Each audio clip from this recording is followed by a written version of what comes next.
Welcome. This is Ryan of Happy Healthy Vegan wearing one of our shirts tonight. How is it going, guys? This is my regular Friday live stream. A hair before 6 p.m. Pacific Standard Time. I was all ready. I could have just sat around twiddling my thumbs or played some chess or something for 15 minutes. I thought I'd just come on a little early. Like, why not? You know, the East Coast people don't have to stay up as late. Maybe there's a few Europeans who are staying up a little late, but not outrageously late, who can still join in and enjoy this live stream with everyone. So yeah, thanks for coming, guys. Let me know if everything looks and sounds okay. I did all my testing out before, but you never know until you get started, until, like, you know, if there's some kind of technical issue. But I think we're cool. But yeah, just let me know. Also, yeah, we're going to have a few new things on this live stream. Hey, Sarah, Costa Kim, Harley Tin Man, Fallon Marie, Fu Man Poo's been on, Antonio and Travis. How is it going, guys? Yeah, we're going to have a couple new things happen on this live stream. Angie and I did a little redesign to my live stream. In fact, before I did it all on my own, I'm a mediocre designer at best, but Angie's much better. So already you might notice the lower third graphic there, we kind of tightened it up. It was kind of all janky, the layout. It all makes more sense now. And actually, she helped me design something that we are going to call, from this day forward, guys, the poop wall. Let me just explain the poop wall. Tonight, we will most likely be debuting the poop wall, because you guys know how anti-vegans, you know, typically we try to get them to give us some kind of valid, logical argument, some kind of proposition we can analyze, and all they do is just throw some little poop on the wall and throw another poop on the wall. So today, I thought, instead of like trying to hunt down other claims, I have a place, a poop wall. Like, we'll find their claim and just put it on the poop wall, and we could all look at his or her words and analyze it and see how their words or claims or argument, if they have one, withstand the light of shining a little critical thinking light upon them. So we will debut the poop wall. And also, I came up with an official list of rules. I don't know if you guys looked at the show description down below the show there, but they're down in the show for everyone to see. They're really basic, and I have them up here too, so we'll maybe show them from time to time. In fact, now's maybe a great time. Let me go to the poop wall. So here's the poop wall, where we'll put up a claim. This is just my words here. This is one of my tweets here. But yeah, whenever we get someone flinging poop on the wall, we're going to get their poop and put it on the poop wall and just analyze it. We won't let them, you know, just try to distract and deflect and throw these other unnecessary poops up. No, if you're going to throw a poop up, we're going to just look at the one poop and analyze it. You can't throw a bunch of poops up. So anyway, here are the rules, because I've said them a bunch of times, and me and Angie figured it might be best just to kind of just get them out there for all to see. So let me get rid of the poop text, and here's the rules. These are the basic rules that we've talked about before. You know, I don't think anyone would say I'm a fascist or anything like this. Just some basic, you know, rules to follow. Be civil. No personal attacks, harassment, racism, sexism, ageism, and I could go on. There's a whole bunch, but just, you know, get the point. No spamming. A lot of times I'll see people spamming to some kind of nutrition website or crypto. Who knows? You know, so none of that. And third, this applies to the anti-vegans. When trying to, quote, debunk veganism, I will discuss only one of your claims at a time. Don't bring up new claims. Don't throw poops on the wall. Don't move the goalposts. You'll be timed out or banned. So just some basic rules here. You know, just, you know, a few little things that we all need to know to get along on the live streams here. So here's the poop wall. And yeah, so anyway, yeah, here we go. We will have the poop all ready to go for whenever it need to be pulled out. When someone starts flinging poo on the wall, I'm going to pull one of their poos onto the poop wall, and we will look at what they say. Hey, Travis, rules bite hard. Yeah, these are pretty, like I said, it's a low bar. I'm not like asking for anything crazy. Just be civil, respectful. Don't personal attack. Don't do any forms of hate like ageism, racism, anti-LGBTQ, whatever. None of that. And you know, and if you're an anti-vegan, you're gonna just throw one poop at a time. We're not gonna let you throw a bunch of poops. Basic stuff. I've been kind of restating these rules over and over again, but I thought it'd be really cool just to get them down where we can all look at the 3 easy rules. You know, these are the rules that we will abide by here on the Happy Healthy Vegan live stream. So anyway, yeah, and Mars points out, yeah, we have a little drinking game if you're new here. Every time I say poop or show the definition of veganism. You guys have been taking shots, taking drinks. So if you need to go grab a glass of wine or a scotch or a beer or whatever you're into, a doob, whatever you're into, go get it, and we will we'll hopefully not get you too high or drunk tonight. Hey, oh no, Antonio, it's looking nice. Cool. I keep tweaking things. I keep trying to perfect things and perfect my craft and perfect my art. Unlike people like VD who are satisfied with just a crappy video and audio, I'm always trying to get a little bit better here. Hey, Matt the vegan, why not? Hey, good to see you, Matt. Yeah, why not? Yeah, wine, beer, hard alcohol, cocktails. Whatever you want to do, it's cool. But yeah, when I say the word poop, or if I show the definition of veganism, a lot of people have been playing this drinking game, which I'm totally cool with. Hey, it's Friday night, right? Let's have a little fun. If you have some wine, check it out on Barnivore. Try to see if it's vegan, if possible. That would be the way to do it. Let's see. Uh-oh, Mars, you're already getting drunk already? Uh-oh. Sony, let's see if I missed any comments here. I have not yet. So yeah, let's see how it goes. And I see if we'll have to. I'd be surprised if I don't have to break out the poop wall. But every live stream, it seems like I need it several times. So anyway, we'll see how it goes. So until we get anyone coming to try to debunk veganism, we can have a very civil and friendly ask a vegan anything type questions. Anything you guys want to share, any videos that you want me to have a look at or something like that, you can, share that with me here. Anything came up in the vegan news that you want to talk about, let me know. And this is the place to do it. Drink? Why should we drink yet? I didn't say that if I say poop with quotes, you don't have to drink. I didn't say poop yet. I mean, other than when I say the poop wall. Let's see. Dairy-free Milky Way. Where to buy vegan dog food in the USA? I don't own a dog. So how about some of you guys down here? I mean, I do know one place that I recommend. Eco. It's either Eco Cats and Dogs or Eco Dogs and Cats. Let me see which one it is here. They're here in Southern California. I go and buy cat stuff from them often. I always forget which one. Eco Cats and Dogs? I forget which one. Let's see. Eco Dogs and Cats. Okay, I was close. So you might want to check them out. I go just straight to their Huntington Beach warehouse and pick things up. But you can, they ship. I just go there to save the shipping costs. And she sells on Amazon as well. So if you have Amazon Prime, maybe that'll help you out. But yeah, check them out. I think everything they sell there is vegan. Even their collars and toys and stuff like that have all been like vetted. And I thought it's been a few years since I've chatted with the owner, but yeah, I remember she was telling me, I was impressed at how thorough she was about her business being vegan. So check them out, please. Wow,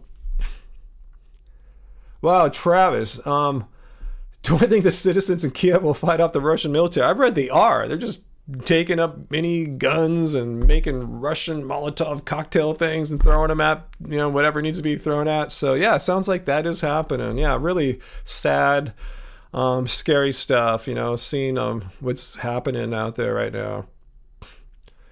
Heisenberg. Is there a voice option? Oh, good point, Heisenberg. Let me bring this up to you. Yeah, you were asking me about this last time. I'm going to make this really clear. I said this on my last live stream and you weren't there. I'm going to make sure everyone knows. This is not a debate channel. This is not a debate night. I've early on in our live streams, I had a few randos that wanted to quote debate me, and all they just kept doing is throwing poos on the wall. And I found, why am I giving these people an airtime on my channel where people can hear them for the rest of time, so no, this is not a platform for people to speak. No, all I want on this channel, as far as from anti-vegans, is not to have a debate. I don't want to give you airtime on my channel. I want you guys, if you have one, to present your best argument, your best evidence that debunks veganism. Then I will put it up on the poop wall here. Your words, we'll put your words, not those are my words here, but we'll put your words up on the wall. and we will examine your words and see how your propositions, your evidence holds up once we shine some critical thinking light onto it. So yeah, Heisenberg, if you want to engage me with a proposition, some evidence, an argument, fine, but I'm not here to give random anti-vegans a platform to express their anti-vegan views. That's the last thing I want to do on this world. But I will let you state your case here, and we'll use logic. This is a critical thinking channel. This is not a debate channel. I'm not a debate bro. I don't think my guests want to hear you guys spouting off for half an hour, a bunch of nonsense. So if you have an argument you want to present it. I think that's fair enough. You know, if you're looking for a debate channel, go find Ask Yourself or Dr. Avi or something like that. But that's not what this channel is.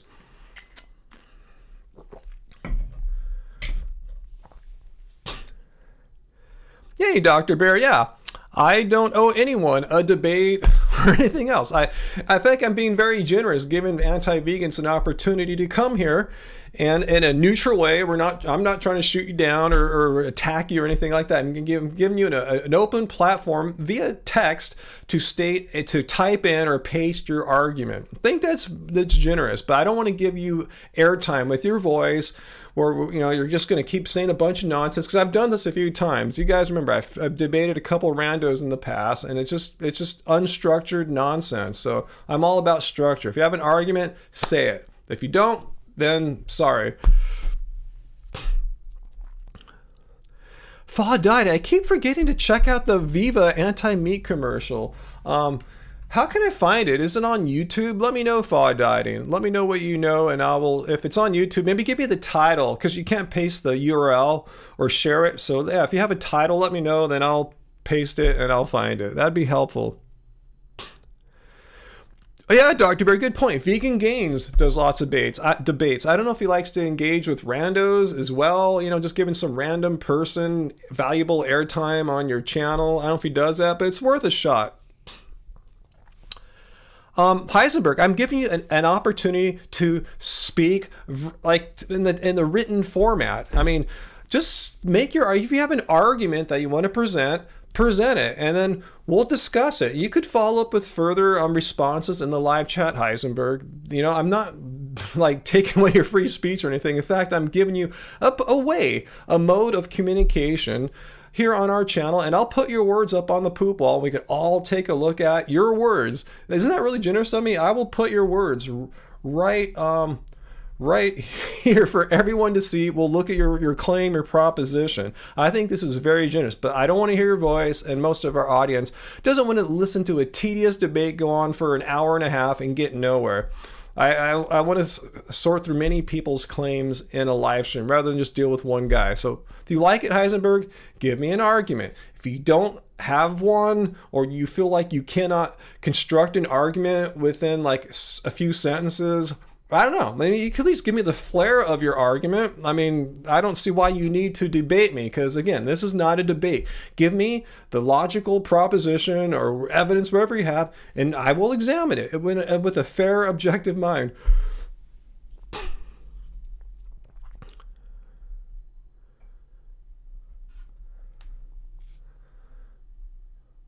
It's Dairy-Free Milky Way says Vegan Gains will debate anyone. Email him. Okay, there you go. I wasn't aware he'd debate any random person. So if you really feel like you must engage in a verbal debate, real time, I guess Vegan Gains is your guy. If you want to give us a logical argument, a proposition, or some evidence of some kind, some claim, I'm your guy. So what you want? You want to have a back and forth debate, yelling at each other for half an hour or 2 hours, or you just want to give me a logical proposition, a piece of evidence, or a claim of some kind? Because I hate debates. They're stupid. So if you want to give me your logic, because debates don't really, here's the thing about debates, guys. Winning a debate, say there is a winner of a debate. Okay, let's just assume debates have winners and losers. If you win a debate, it doesn't automatically grant truth to the point, the side of the debate you were on. Just means versus that certain person you debated, your debating skills were better. Maybe you had better evidence. You're just a better debater. You have more experience. You've done it 100 times as opposed to only having done it twice in your life or what have you. So debating doesn't prove jack crap. Just want to get that out of that point out there. If you win a debate, it doesn't automatically mean you have truth to the side that you're arguing for. But here, we're not trying to have a winner or loser. I just want to see the logic. I want to see the evidence, and I will examine it. That's it. It's as simple as that. It's very different from a debate. I'm not trying to find a winner or loser. I'm all about facts, evidence, and truth. If you want to try to spread some on me, go for it.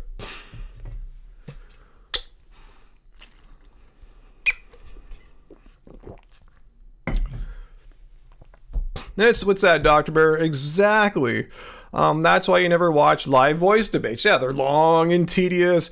Usually whoever's quicker or louder, quote unquote, wins. It's just an ego stroke, right? Just stroking your ego. And, I'm not about that. I'm not some kind of egomaniac. I'm not a narcissist. Not saying people who like debates are. I'm just saying I am the simple philosopher. Show me your facts, show me your argument, and I will examine it. If you can't respect that, if you must debate someone, yeah, go chat with someone else. But this is a place where we will examine claims from anti-vegans. I don't want to hear you talking because I know you're just going to shift around, throw poop on the wall, move goalposts, evade, and all that. So just give us your best argument and we will examine it. We'll put it up on the poop wall. Oops, wrong one. We'll put it up on the poop wall. So I'll copy your words exactly. So you can't say I misconstrued you, misrepresented you, as Kevin Bass said after I demolished him on a sort of a debate here. So anyway. Hey, Uncle Wall, what's up? Cool, I'm glad you like that approach. Yeah, this is not a debate channel. I'm not a debate bro or anything like that. Cool. Let's see, FAW dieting. YouTube search, let me get that. Take away the... I can copy and paste. Okay, I'm going to copy your title there. I'm going to... hang on, I'm going to go to YouTube and search for this video here. Okay, yeah, I found it here. Try vegan? I want meat. Just meat? Sounds good. Pulled pork.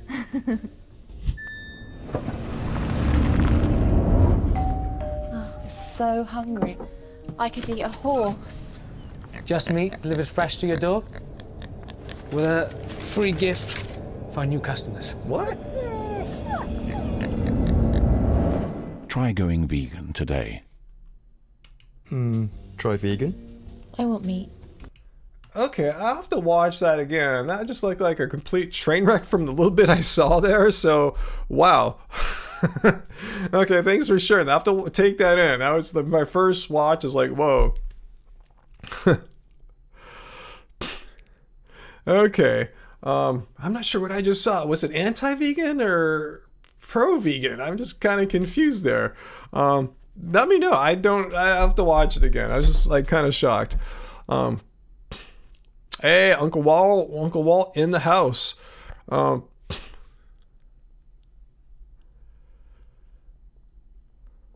Let's see. Zebra Standards has a technical question. Do I take serious philosophical arguments against the possibility of ethics seriously, or do I dismiss them and address specific claims of facts that cohere or diverge from my ethical assumptions? Well, we're getting really deep here. I believe, yeah, a person need not have studied ethics. You don't have to know who like Immanuel Kant is. You don't have to know anything that Aristotle ever wrote or anything like that to understand veganism. Veganism is a moral stance against animal cruelty. You find it just wrong. You can remove the moral or ethical if you want. You just find it wrong to harm animals. Just like I find it wrong to harm people. I find it wrong to rape people. We don't need philosophers for that to be the case, that I find it wrong to harm people and rape people. I also find it wrong to harm animals. So we don't need to get all academic into the study of ethics. We don't need to worry about deontology or consequentialism essentialism or anything like that, utilitarianism. We don't have to get into that. It's unnecessary. Most people have never studied that, yet they have the ability to see, hey, that man hitting the cow on the head or shooting it in the throat is wrong. I mean, or say, okay, forget about cows. Let's just say you see someone doing it to like a dog out in the street. You know it's wrong. You don't need Immanuel Kant or Aristotle to tell you you're right or wrong or anything like that. So I'm getting at, I'm just looking for people to have some kind of argument that makes them believe they have veganism fully debunked or something like that. I want to hear it. That's it. But yeah, I'm not here to debate philosophical schools of thought, moral, ethical theory, anything of the sort. You know, that's not what this is about.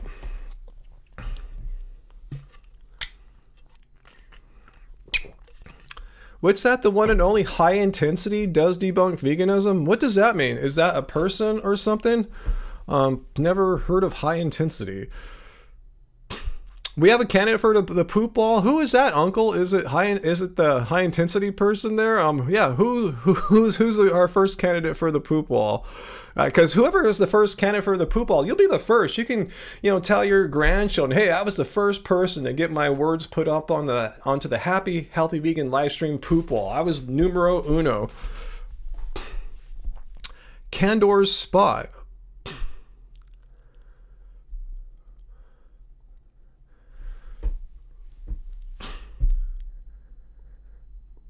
Okay, Candor Spot. I see you throwing a bunch of stuff out there, so maybe have one longer chat there, okay? String together your argument, because I see, yes, it's necessary to eat, people eat plants, but I don't understand. Put together your best logical argument here, or your best facsimile thereof. Let me see why veganism is debunked. I'm just not sure where you're going. So try to be precise as possible in your wording. Don't put any extra fluff in there. Just show me the logic of your argument. Why is veganism debunked? Because people, yes, we can eat plants and meat. Most people do that. Sure, great. So, therefore, I see that's just like that premise alone doesn't say anything. Construct together your best logical argument, and we will put it on the poop wall and have a look at it, okay? But just don't throw a bunch of poops on the wall. That's why I call this the poop wall. I want your best poop. We'll put it on the poop wall, and we will have a look at it, okay? So if you want to be our first person to get put onto the poop wall, go for it. I'm looking forward to it.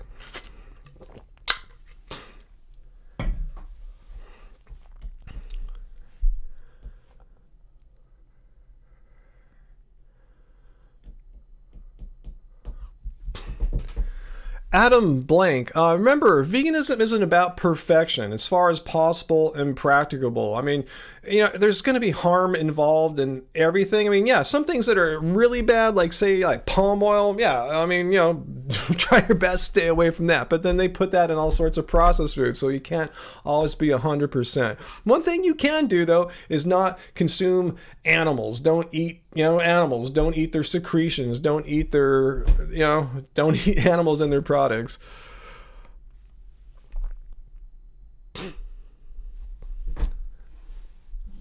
Okay, I think I see Candor's argument. So Candor, I'm going to put what you just said here onto the poop wall. This seems to be your argument here. So here we go. Our first poop wall. This is going to be exciting here, guys. Let me put the text in here and we'll have Candor's statement here. Oops. Okay, so this is, I should say who it is. Give some attribution here to the poop text. What's their name again? Candor's Spot. Oops. Hang on 1 second, guys. Is that their name? Candor's Spot. All right, cool. We're even giving you some attribution for your words here.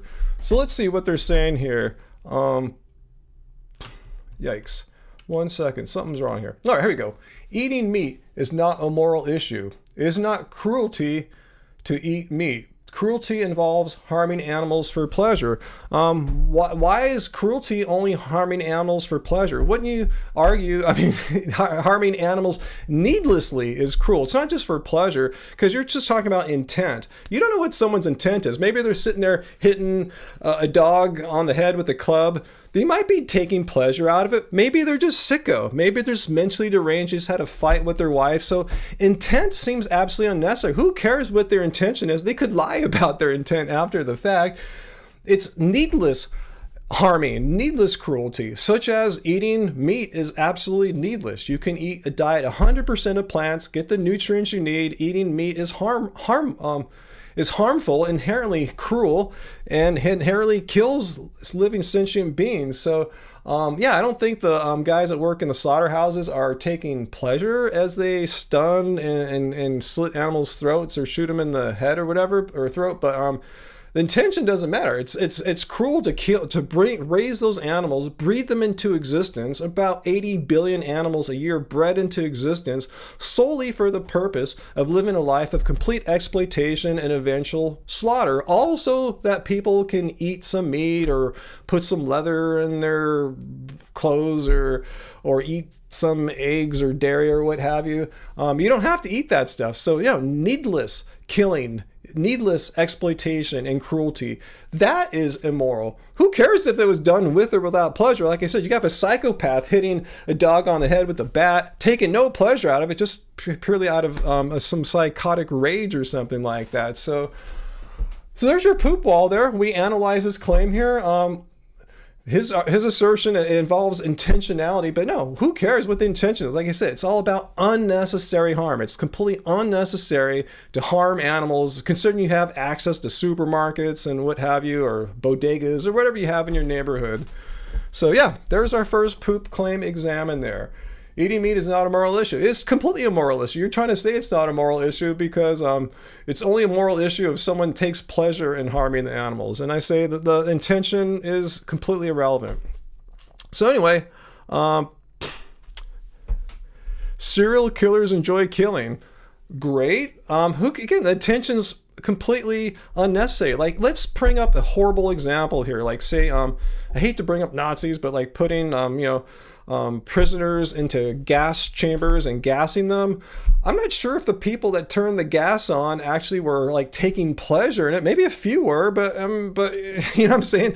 The intention is irrelevant. It's an immoral act, whether or not the guys who were responsible for that derived pleasure from that cruel and just horribly wrong action, or whether they took pleasure or not is irrelevant. The action itself is cruel, and there's no point to it. It's needless harm, needless exploitation. So you don't have to take pleasure in cruelty for it to be moral. You could just be doing it, and it's it's an immoral act just because it's just cruel and needless. Cruel and needless.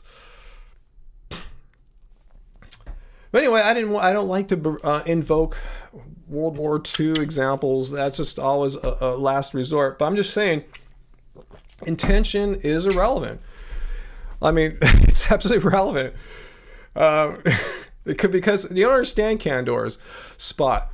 Eating meat is absolutely unnecessary. It's not necessary to raise all these animals into existence, billions of them, solely to have their lives be completely enslaved and slaughtered. It's unnecessary. I mean, you think that's cool just because the guys at the slaughterhouses aren't getting pleasure as they shoot the animals in the throat. I mean, if they were, then it'd be immoral. But since they're kind of impartial because it's their job, they don't give a F. It's totally morally cool. No. Why would that be morally right? Because it's wrong to harm anyone. Like, unless it's necessary. If someone's coming at me, I'll defend myself. But just go out and harm and be cruel to someone needlessly, that's wrong. So anyway, let's move on from Candor's spot. Thanks for playing. But yeah, see the poop wall. That's how we hold them to their words here, make them accountable for the words, and so don't let them just kind of just keep flinging poop on the wall. So that was poop wall number one. What'd you guys think of the poop wall? Was it kind of cool? So I'm back. Fad Fudge, you already contacted Vegan Gains. He wants to debate me or the Heisenberg person.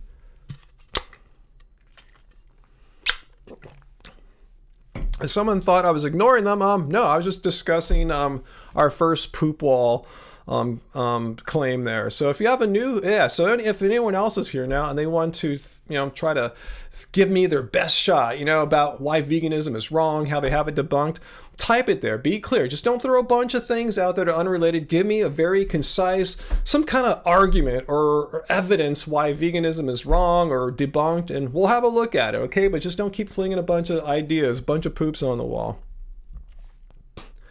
Candors, eating meat is not necessary. Having a habit doesn't justify it. That doesn't make it necessary. You have a meat eating habit. No, it just means you are unwilling to give up meat. That's not a habit. You're just unwilling to give up meat. That's all there is. That doesn't mean you're addicted or anything like that. With you make it sound like a habit, like a drug habit, like a heroin habit. Without receiving your heroin or cocaine, you'll have physical withdrawal symptoms. You'll be sick and ill and vomiting and effed up for 2 weeks or something like that. No, you just are conditioned to believe that you enjoy meat, but it's not necessary, because I was like you. I was like 40 something when I went vegan. So I know what it's like to not be vegan. I believed I needed to eat meat. That's what I was taught. And once I realized I can eat plants and not have to kill animals every day in order for little old me to live and survive and be healthy, that proved to me eating meat is not necessary. So eating meat is absolutely not necessary. Eating is necessary. I agree with that. Eating is necessary, without which we would perish. But eating meat, completely unnecessary. If eating meat were necessary, I'd be dead after 11 years, right? How long does it take for this necessary thing to kick in?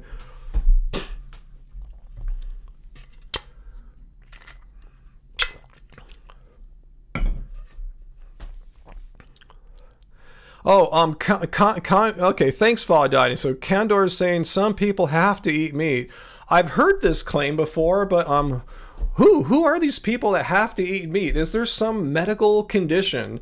Like, we can type the name in and look for it. Yeah, a condition where you have to have animal fat or protein, without which you would perish. Because if there is such a condition, 11 years vegan here, YouTube channel since 2013. I have yet to have heard the name of such a condition. And if such a condition actually existed, and I don't know if it does, let's just say, for example, it does.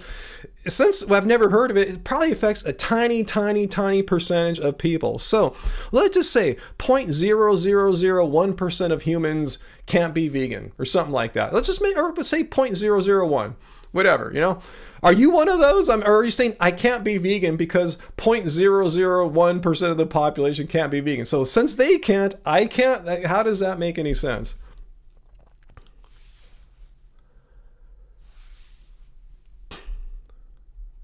Okay, Zebra, you're asking, the more kind of deep philosophical questions. Thanks, Ryan. I agree that you can take an ethical stance or argue without being a philosopher, but I was just curious what your personal response to good faith argument, ethics isn't real versus, I think you got cut off there. So let's see, you can try to extend it in your next message. I'll try to remember what you said.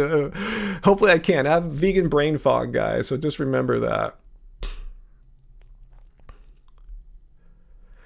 Guys, Candor's spot still going on here? Yes. If you had a drug habit, it would be necessary for you to do it, good or bad.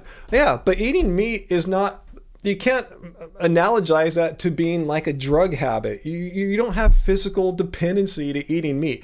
One might have an argument, though, Candor Spot, for dairy, because there's morphine in dairy, which has addictive properties, physical dependency, which makes it hard. That's why there's so many vegetarians out there. They quit the meat. That's the easy part. The thing that he thinks is so addictive. No, it's actually the dairy. But no, there's nothing physically addictive about meat. There's nothing in meat which would cause you to have physical dependency, such that if you were to not have them, you'd have withdrawal symptoms, and it's just fantasy. That just simply doesn't happen.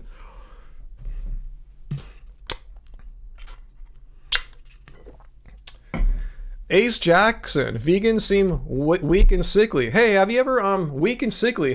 Do you have any world records in like strongman competition? Do you play professional sports? Because there's vegan football players, there's vegan NBA players. So If they're weak and sickly, they're doing pretty good. Have you ever competed in weightlifting in the Olympics? Because there's been vegan weightlifters. Just let me know. Vegan bodybuilder competitors. So if you're better than all of them, great. You must have a world-class physique, and you probably make millions of dollars a year if your body looks better than all these vegan athletes put together and is stronger than Patrick Baboumian and who's the guy that was the Olympic weightlifter? I used to refer to him all the time, having vegan brain fog right now. You saw him in Game Changers. He was the only male to qualify and compete for the United States in the Olympics several Olympics back. You guys will tell me his name there in a second. It's on the tip of my tongue. I've said his name like hundreds of times, but it's not. I guess I haven't thought about him for a while.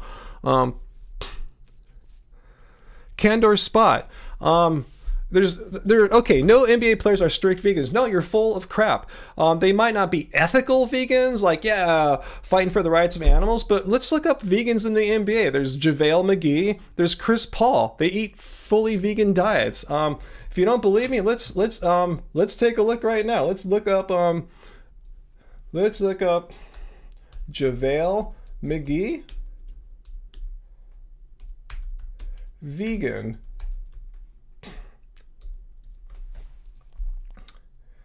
McGee went vegan in 2016 and shared the news with fellow NBA star Kevin Durant during an episode of his YouTube series. So there you go. So there's no strict vegans. Yeah, he's a vegan. I made episodes when the NBA was in the bubble a couple years ago in lockdown. I was highlighting his vlog, showing the struggle he was having in Orlando where other people prepared his food, finding it was hard for him to find quality vegan food. So no, you're just throwing poop on the wall. And please, if you're just going to keep spouting lies, don't do it, or else you'll be in trouble here. Hey, I think we got our first super chat tip of the day there. Thank you, Daniel Gallagher. Thanks so much for our first super chat tip. Candor doesn't realize he harms animals for pleasure. He does harm animals for pleasure because there's no necessity in eating animals. Therefore, he has to answer the moral issue himself. Thank you for everything I do. Thank you so much, Peter Gallagher. Much appreciated. So there we go. There are vegan. I could look up Chris Paul vegan. Let's do that for a second too. Since we have JaVale McGee. Maybe because JaVale ain't that good. Well, let's look at Chris Paul, future Hall of Famer. Chris Paul vegan.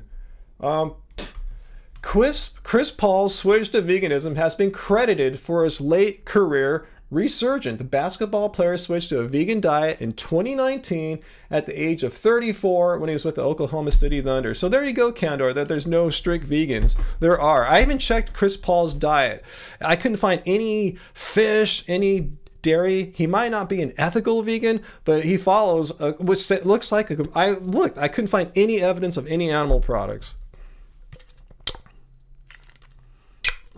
So anyway, Candor, if you keep flinging poops on the wall, me or a moderator will time you out. Just stick to one argument and just don't sit here and throw poops on the wall. That's why I invented the poop wall.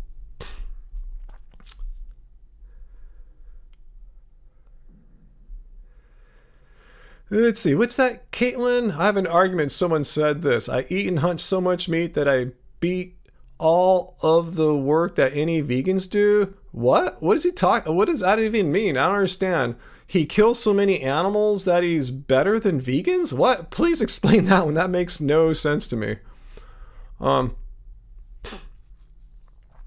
Hey, vegan metalhead. What's up?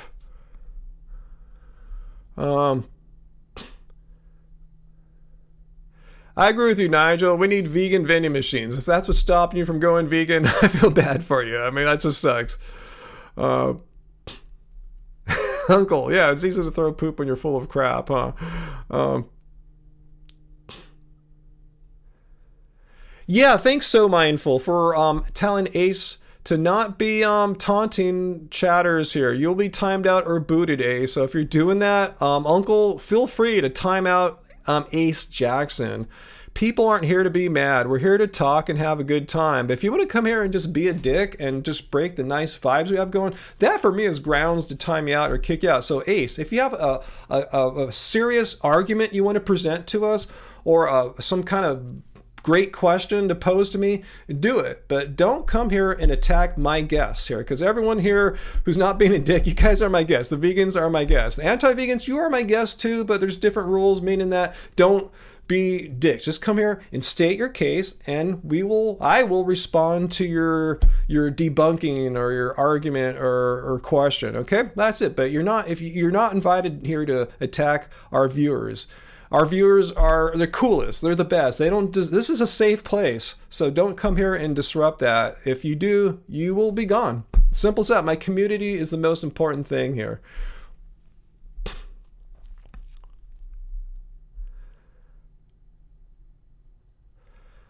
Let's see, David, sure. Ryan, you do bring up that you don't want to bring philosophy into the equation of the debate, but in fairness, veganism... No, I didn't say that. I said we don't have to break down schools of ethics. We don't need to understand, like, you don't need to have a course in ethics. You don't have to know who, like, John Stuart Mill is. You don't have to understand utilitarianism or consequentialism or Kant's categorical imperative or virtue ethics by Aristotle, anything. That's what I'm saying. We don't have to bring up more scholastic or academic concepts like that. Yeah, I understand veganism is a philosophy. I'm just saying we don't have to get into ethical or moral philosophy as studied by philosophers.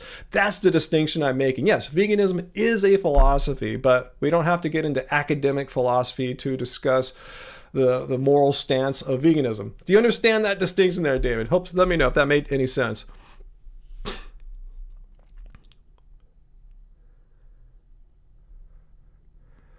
Kaz, take the bread back if you can, if you got your receipt, or even if not, just take it back to where you bought it and say, hey, I didn't realize there was a honey in here. Can I exchange it for one that's not? Tell them you're vegan or you're allergic to honey. There's people allergic to honey, you'll die or have anaphylactic shock or whatever, so they'll probably be cool to you. Hey, Rorona Zorro, I should react to Mike Mutzel's MRI. Who's Mike Mutzel and what do you get an MRI of? Usually an MRI is when you like get an injury or something like that. Why would I be interested in that? Let me know.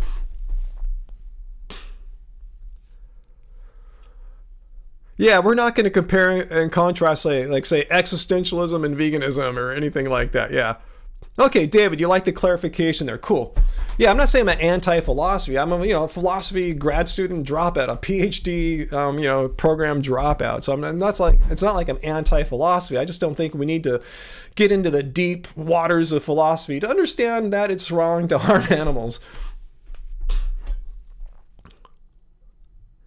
I called you Peter Gallagher. Did I Daniel Gallagher? My bad. Vegan brain fog is strong with this one, right? So let me go and check out what's going on in the chat here. Make sure people aren't going nuts.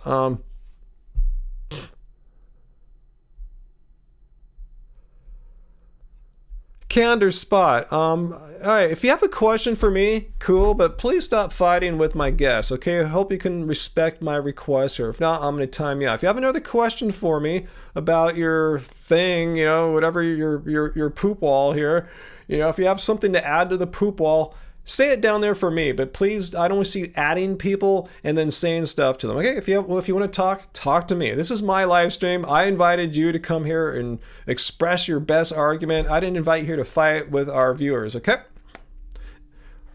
All right, thank you, Uncle, for timing them out, for fighting with our viewers. This is not what I've set up here. I didn't create a toxic, hostile environment for our viewers to get attacked.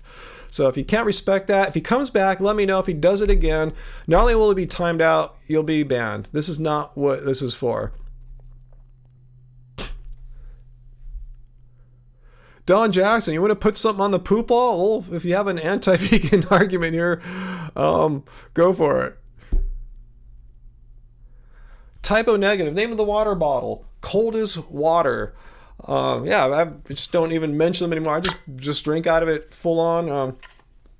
Let me see if I have a code anymore. This thing's really good. Again, I take this with me all the time. I took it to the gym earlier today, hang out, survived 2.5 hours of gym use. Using it again today. Let me see if I still have a link for you guys for coldest. Let's see. Wow, I'm not sure. I got to get in touch with them. It's been a while since I contacted these guys. I kind of forget what's going on right now. But I had I had one at one point, a promo code, just vegan, just all one word, vegan, to get 10% off products at Coldest Water. Let me give you a link here. I think if you use this link here, you will get the promotional deal with Coldest to save 10%. But I don't even know if I'm an affiliate anymore or not. I really don't remember. I was like 3-4 months ago. Anyway, I really dig this bottle. In all sincerity, I might be getting absolutely zero if anyone buys it, but I just really think this is a really well-made bottle. It just keeps the water insulated and keeps me hydrated. So anyway, yeah, link down there if you're interested.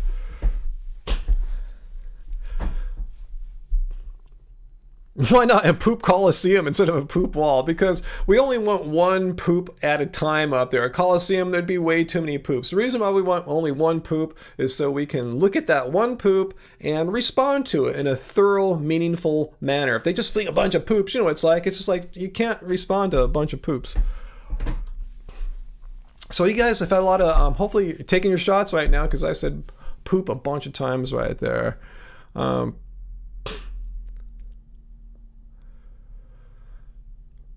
Nicholas, is it okay to kill animals that are eating other animals? Why would that be okay? So you're saying if I go outside and I see like an animal, like a dog or a raccoon eating a squirrel, then I should go like just kill that raccoon or something like that? Or if you're in Africa, you're on safari as a passenger in a non-armed, and you see like a lion eating a wildebeest, you should hop out and go kill that lion with your hands, or find someone with a gun and just randomly start killing that lion. Is that what you're saying? If you why would that be cool? Why would that be a good thing?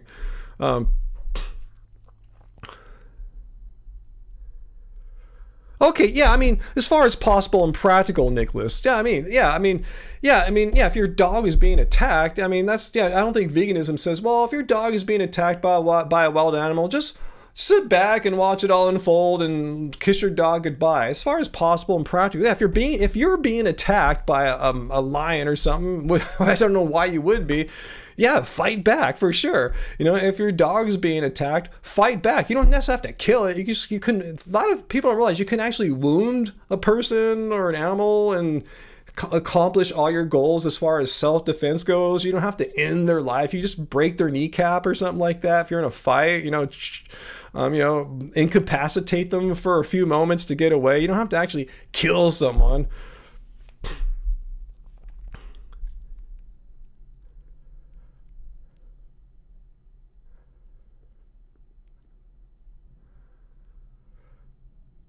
Don Jackson, U.S. News, I wonder how they arrived at that, because if you ask the United Nations, which is probably way more reputable than the U.S. News as far as using evidence-based information to make their opinions, as far as greenhouse gas friendly, climate friendly diets are, vegan is number 1, vegetarian's number 2.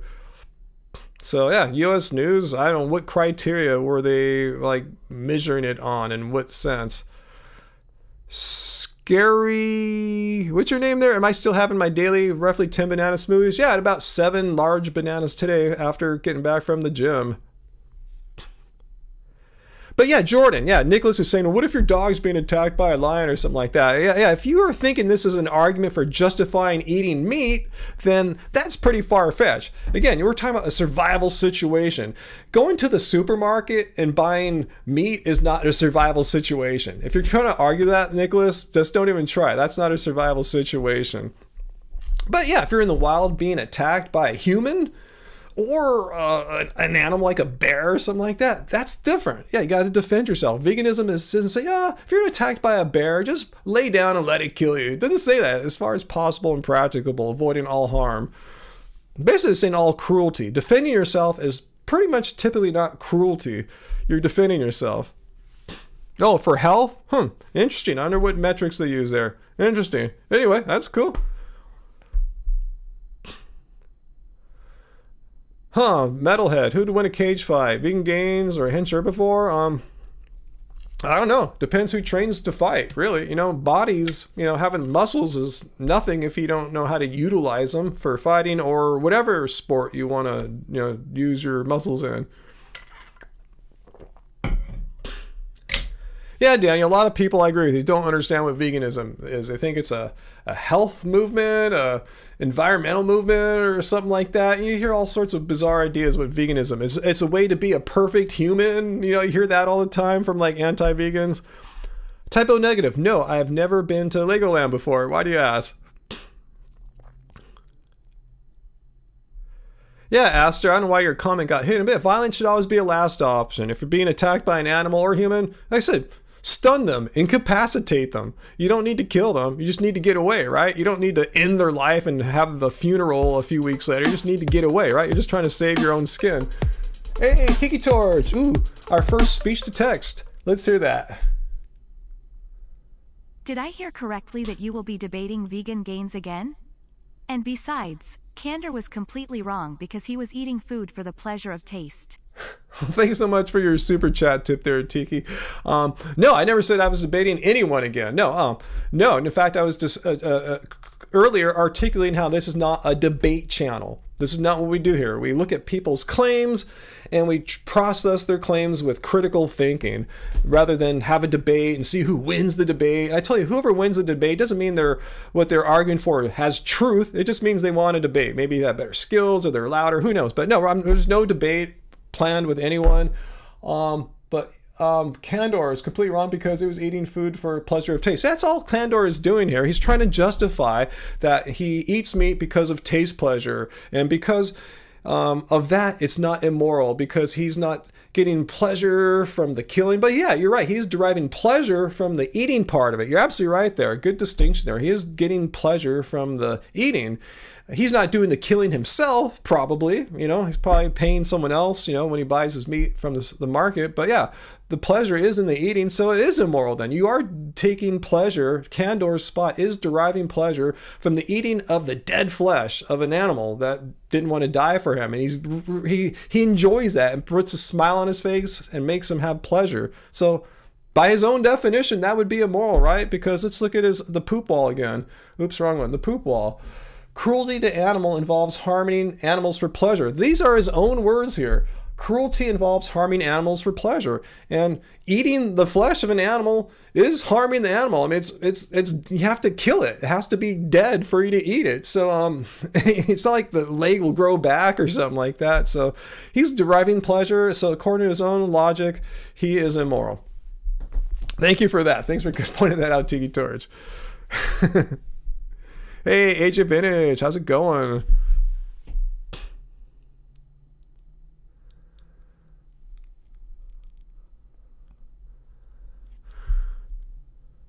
Hey, Plant Powered Runner, how's up? If you want to see some fun debating, check out the Juggling Vegan. She has some pretty crazy videos interviewing people off the street. Well, I gotta check that out because I want to do some stuff like that maybe somehow.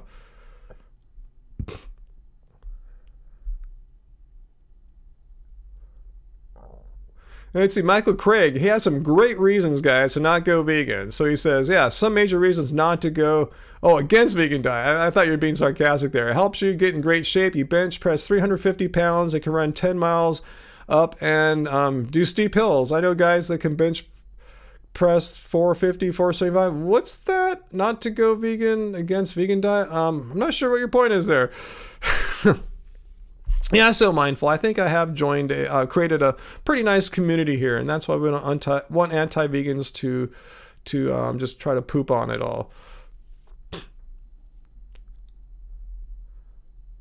Oh, Bobo and Jojo doing just fine. I'll let them know that Whisper and Mantra were asking about how Bodhi and Jojo were doing.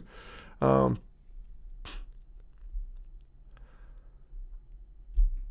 don't know. I'm pretty bananas. I'm the crazy banana guy out here. Even though I heard when I went to Trader Joe's last time, some guy that works there recently got into bananas. He buys cases of bananas, which I don't do anymore. So I guess I'm not the big banana guy in Long Beach anymore, which is fine. Yeah.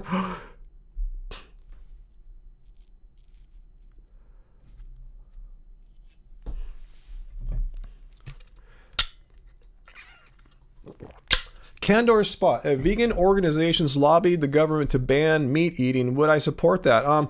That sounds very hypothetical. I've never seen any sort of legislation ever. If you have some proposed text, let me look at it. I can't tell you I would agree or disagree with something that I can't read. I mean, show me the details. How would that even work? How would you even ban meat eating? But I have to say, I've never advocated to, like, create some kind of legislation to make meat eating meat people go to jail or pay fines or something like that. I believe in showing people the true information about vegan diets and the inherent cruelty in animal agriculture, despite what these anti-vegans are trying to say. Oh, as long as the animal was killed in a non-pleasuring way, it's moral. No, showing this how it's absolutely unnecessary to eat animals, unnecessary to harm animals. Why intentionally harm animals every day when we just eat plants and not harm the animals? So I believe most people are good and they just need to undo their conditioning. Like I said, I was a meat eater for 40 odd years. So I understand that, it takes a while to get the right information and learn to make some relatively simple changes in your diet. So I don't know if we need to have a law, but if there were some kind of ban on it, let me see it. I want to read what the devil's in the details, as they say. I want to see what these details are. Like, how would it work? I have no idea. I can't say I would agree or disagree with it because I can't even conceive of what it would be like.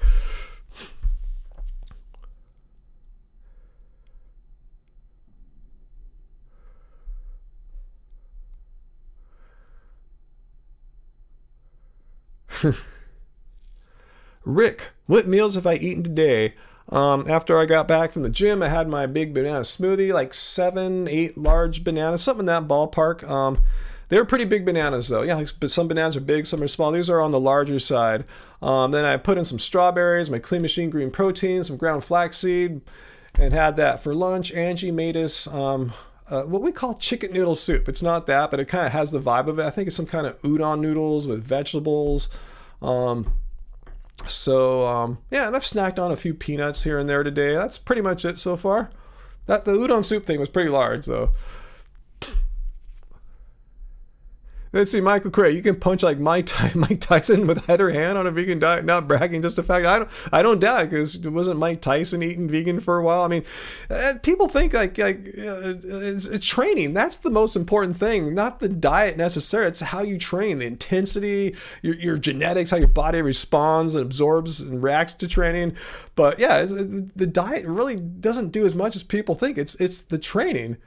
And I know a lot of vegans get pissed at me for saying that, but it really training. That's why I get laugh when people say, oh, vegans are weak and unmuscular. Yeah, if they don't train to get strong and muscular, they will be, just like your normal guy that just doesn't train, that just, is like a Dungeons and Dragons player or something like that, that never works out. That person probably won't have much muscles either, just whether they're vegan or not vegan,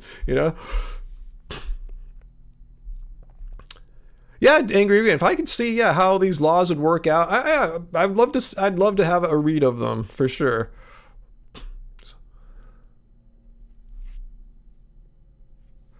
Daniel Gallagher, does it ever make me feel comfortable that there's 100 people watching me? No, I see other live streams with hundreds or thousands of viewers. So for me, hundreds chill. I like a nice small room that I could work a lot easier than if I had let's say I had just double. Why is there a software update? This happened last time. No, we don't want a software update right now. No, we don't want to update to the latest operating system. No.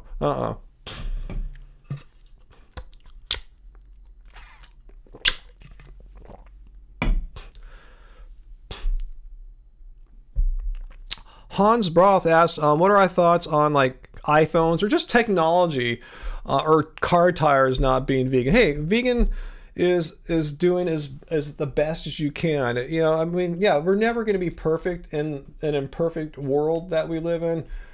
Just quickly look at the definition of veganism. It's a philosophy and a way of living which seeks to exclude as far as possible and practicable. I want to emphasize that phrase there, as possible and practicable, all forms of cruelty and exploitation to animals.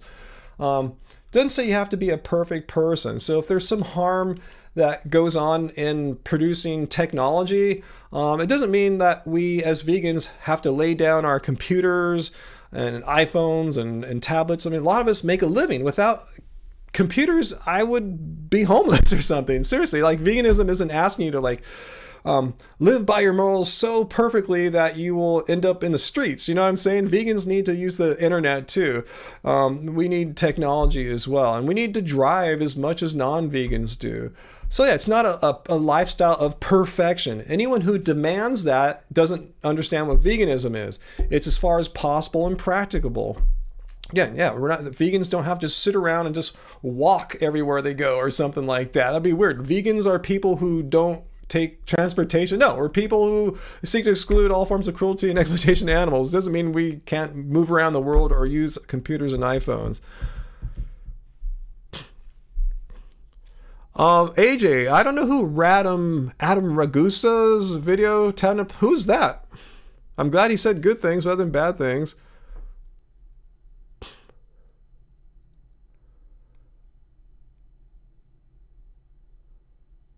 Let's see, Roger. Google, the most well-known brand that doesn't use animal-derived products to make its tires is Michelin. So there you go. If you're really, concerned about no animal products whatsoever in your tires, there you go. You can fact check that. But yeah, according to Roger's Google search there, Michelin tires is the biggest or most well-known. So yeah, I guess it can be done if you have a Michelin tire place near you.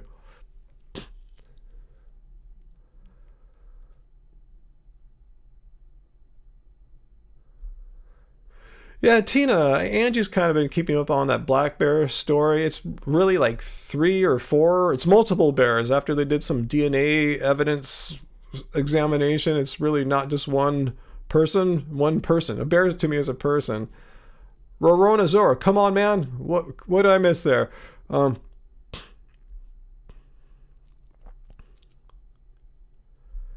Let's see. What else have I missed here?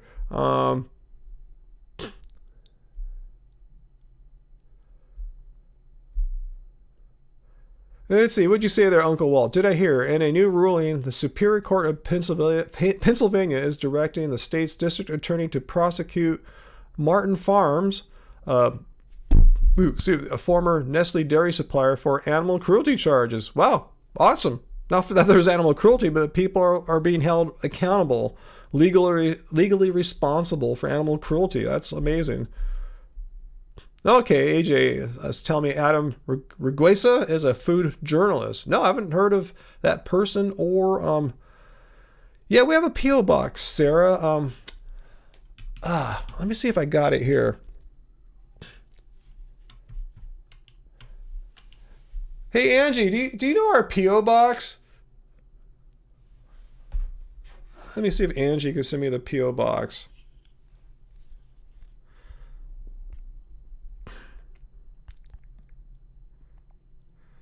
Do you know our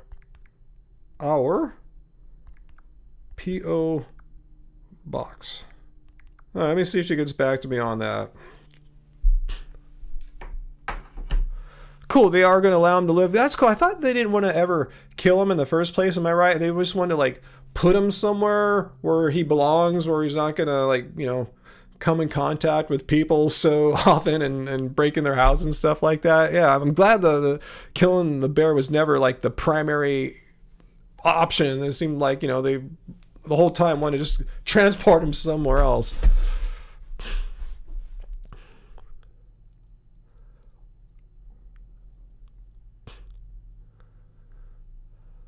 Let's see, plant-powered runner.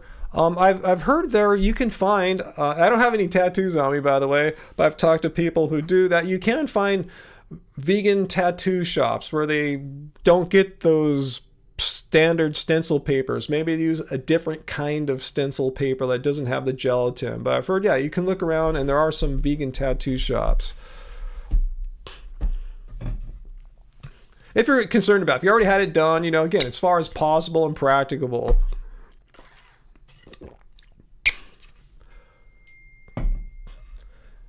Okay, not off the top of your head. Okay, Angie's, okay. All right.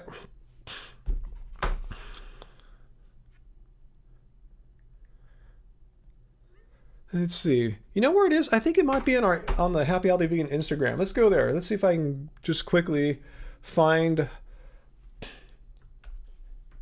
our P.O. box. Okay, there's me, Random Rocks, and let's find Happy Healthy Vegan.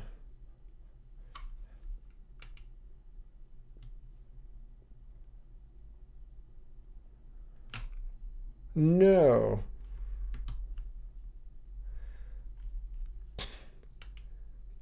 Let me go back to our channel. It just might be in the it might be in the show notes. Hey, this is It might just be there this whole time. It's been a while. No, it's not there either. Damn. All right, I'll make sure I have that next time. That's information I should have. So, my bad. Oh, I think Angie's finding it. Yeah, I thought maybe it would be in the show description or our Instagram bio, but no.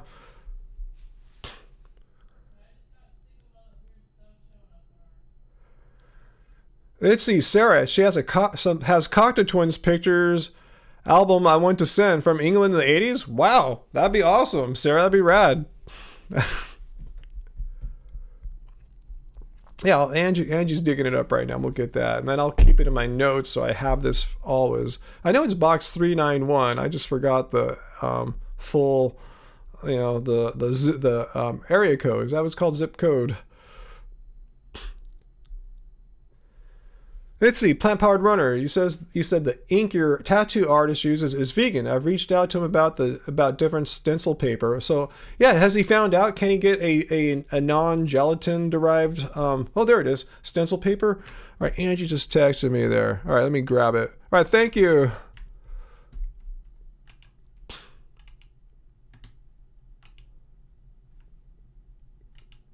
But it's not showing up on this computer. Gosh darn it. Okay, I will just type it in manually. Here is our P.O. box. All right, our P.O. box. Okay, it's it's box P.O. box 391. 391. Seal Beach, CA 90740. That's the number I forgot.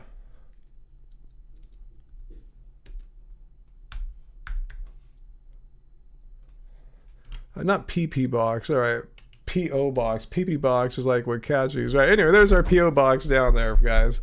Just address it to me or Happy Healthy Vegan or whatever. Thanks, babe.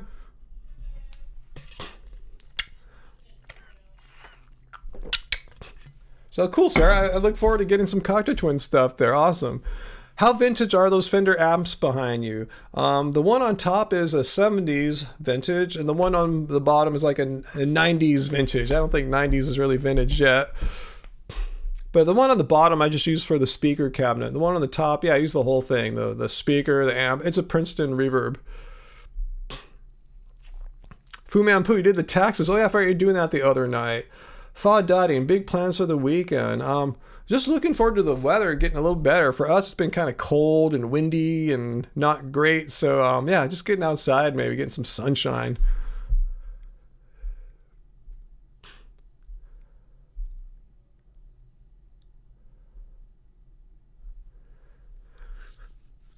Hey Lisa, I hope we have some kind of cool weekend. I don't need even a great weekend. I would just take an okay weekend, to be honest with you, because this week is just kind of like, ugh. Anyway, let's see. Well, what's that, Uncle Walt? Affliction Foods in LA is using cellular agriculture to develop a vegan egg alternative that has more nutrition than chicken eggs. They plan to have it market ready before the end of the year. Interesting, huh? Cellular agriculture. Huh. I wonder what is that, like lab grown, or is that plants, or what's it based on, Uncle Walt?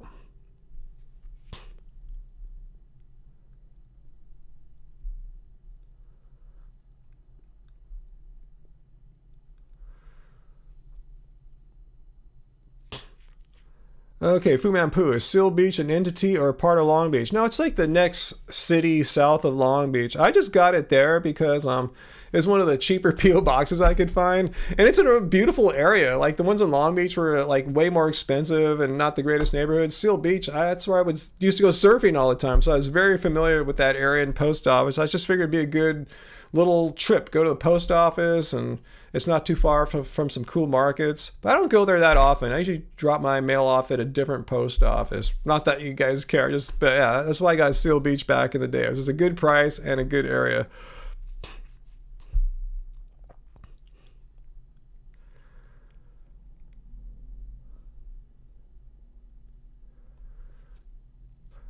Oh, Stock Bro, are you asking a question to me? Because I didn't see it. So what's your question? Why won't you answer my question? I didn't see it, Law. You lose, bro. Veganism is New World Order agenda. To eat. Okay, is this your question? That's just like a question. All right, so I'm going to put you on the poop wall, Stock Bro. You're going to be my second guy to go on the poop wall. Oops, I need to get back to my other program here. All right, poop wall. All right, so let's go to the poop text. And your words are going to go on to the poop wall. So let's check out this argument that debunks veganism here from Stockbro. Oops.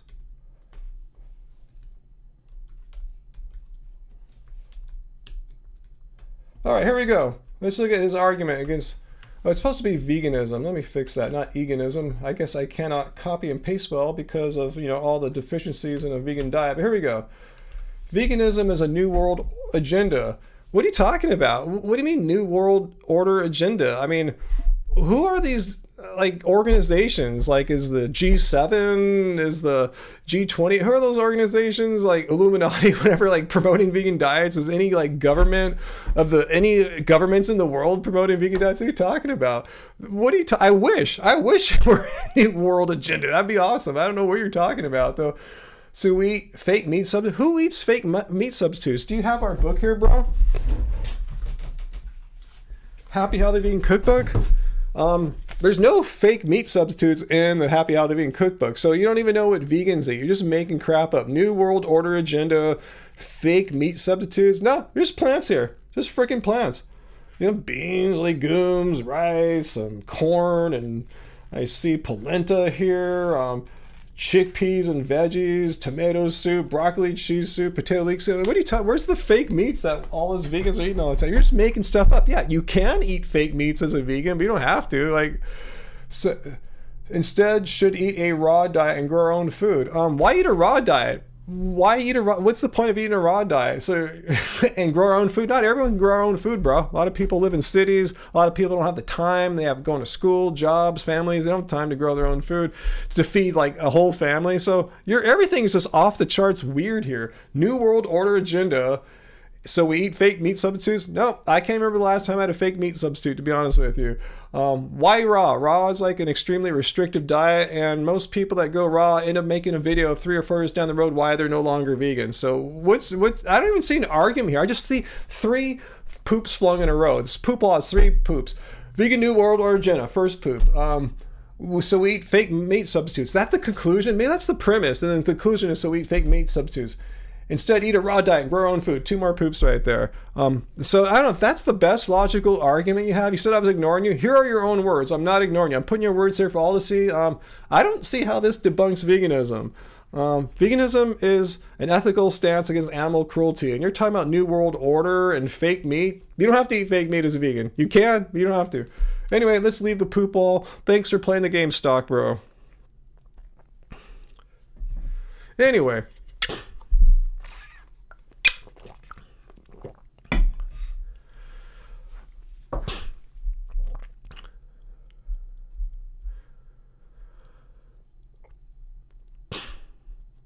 There he goes, vegan movement being used as New World Order. No more meat, just veg, just GMO. What are you talking about? You're just going off, bro. Let me add more to your argument here. See if you complete the argument more by adding more to it. You just kind of rephrased. Let's look at what he did here on the poop wall. I'm going to add his second, the second comment I saw from Stockbro. He just said the same thing, just in a slightly different order. Like, what are you talking about? Now they want you to eat fake meat. Who wants anyone to eat fake meat? What are you talking about? Who wants who? Tell me, be specific. Who wants what people to eat fake meat? Which fake meat? Do they have ones they prefer? Who are these they people? Do they prefer the humans eat Beyond Burgers or Impossible Burgers? Or why couldn't they just eat like we do? Like, this is just complete conspiracy theory at its best here. This is not an argument. It's just crackpot conspiracy theory. Anyway, let me get back to the discussion here. government, bro. Which government? Tell me which government is telling people to stop eating meat. Tell me, be specific. Tell me the name of a government, or better yet, governments. Tell me specifically the names of the countries whose governments are telling people to stop eating meat and instead eat like Beyond Burgers. Let me know who these governments are. And if you don't answer the question, you're out of here. You have to answer that question. Okay, Candor Spot saying World Economic Forum. Okay, please show me. Can you paste to me like the link or the name of the page where the World Economic Forum is telling everyone to stop eating meat? Love to see this. Yeah, Groovy, at least not all vegans eat fake meat. This is ridiculous. Yeah, it's pretty powerful, huh, Uncle Walt, that we can create. They all work together. So you're saying every government in the world, like North Korea, Russia, United States, we're all in cahoots together to tell our people to eat. China, we're all in cahoots to say eat only meat. Okay, if that were true, please. That's it. Okay, here's the thing. That's an extreme claim, and extreme claims require extreme evidence. So please show me your evidence. Please show me like the position paper of the government of Tunisia, the government of Morocco, the government of Albania, whatever. Just show me the position where it says this, that the government is trying to tell everyone to eat plants. Please tell me. If this is a known fact, please show me. Don't take me to like a YouTube video of a conspiracy theorist just going off like you're doing. Take me to the official government publication, like a web page on the government's website, a paper that they put out for everyone to see. Let me see this evidence. Stockbro, I'm not saying I trust the government. I'm saying I don't trust you. I don't trust you, Stockbro. I think you're full of crap and lying to us. If you're saying all the governments in the world are in cahoots together, please show us at least just one government. I'm not even asking you to show me that every government in the world is in on it. Just show me one government that is trying to make their population vegan and eat fake Beyond Burgers. Show me this. Just show, again, not a conspiracy theorist on Facebook or anything like that. I want to see the actual wording from a government that, here is what we're trying to do, or here's what we hope to do.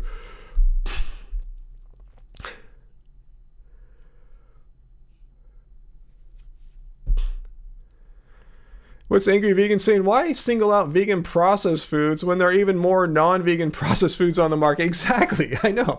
There's like a handful of vegan processed foods that are fake meat and fake eggs. There's like billions of non-vegan processed foods out there. Why pick on the vegan ones for?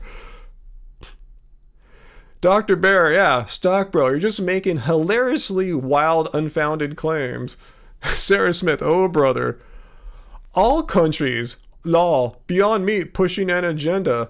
So you're saying Beyond Meat's like a governmental entity? I didn't know this little company here in El Segundo, a few miles from my house, is like, a government entity all of a sudden. But you're saying all countries. Well, you can say that, Stockbro, but can you give me one country specifically and then show me the wording from that country? Like, here's what we are saying to all people of New Zealand or Australia, just show me this. If not, you're going to have to shut up, all right? I'm going to time you out. Okay, Stockbro, are you a troll or just completely like off on some weird thing? Just grow your own food and you're good. Eat raw food, which made sun's magnetism and more enzymes. Oh, I didn't know we need magnetism from the sun to be eating food. Wow, that's just complete nonsense. I've seen no credible science that say we need to eat food that has the sun's magnetism. Now you're just repeating some nonsense you heard from one of the many outrageously non-fact-based raw food gurus there. I don't trust Bill Gates. If you look at here, I have an iPad. I have Apple crap here. I don't like Bill Gates. I don't have any Microsoft stuff. Very proud to say I don't have any Microsoft here. So no, I don't trust Bill Gates.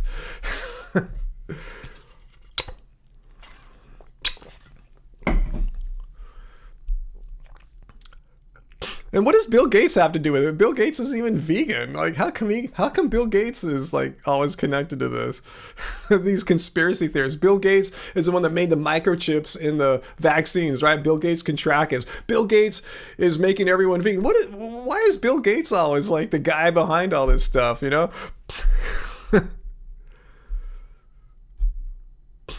Hey, Graven Babies, you came in just in time. We have a wild knucklehead here. Let me show you the poop wall, Graven Babies. Here's what the knucklehead stock bro has been saying here. Just have a look here, Graven Babies. You can see what we're dealing with here. And then he says Bill Gates is behind this, and that every government on the entire planet is trying to push an agenda to make everyone eat Beyond Burgers. I mean, yeah, that's what he's saying here.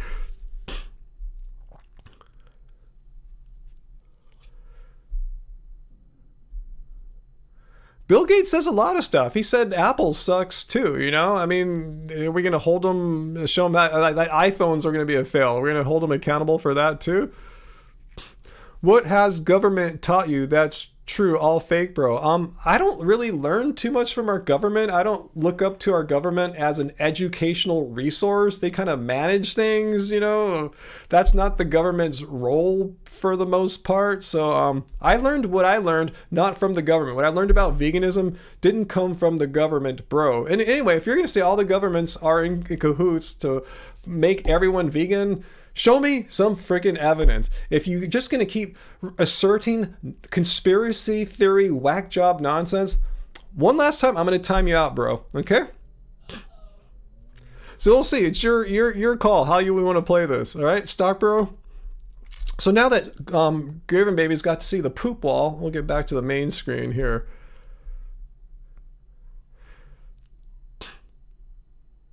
Yeah, Amanda, Stock Bro assumes so self-righteously that he has a direct connection to truth. He's like plugged into God or something like that. And all of us are lost little sheep listening to Bill Gates, right? How self-righteous, huh? Thanks for timing him out. I hate these self-righteous conspiracy theorist a-holes that come on and think they are so woke. Their grammar is complete crap. You can tell they can't put together a rational argument to save their lives because here, look at his own words here on the poop wall. I mean, this is the best he could come up with here. This complete nonsense, and asked him for one shred of evidence, just anything to confirm that at least one government is pushing a vegan agenda of Beyond Burgers onto its population. He says he just has nothing. So thank you for timing him out, Uncle Walt. And Stock Bro, if you're listening, if you haven't, you have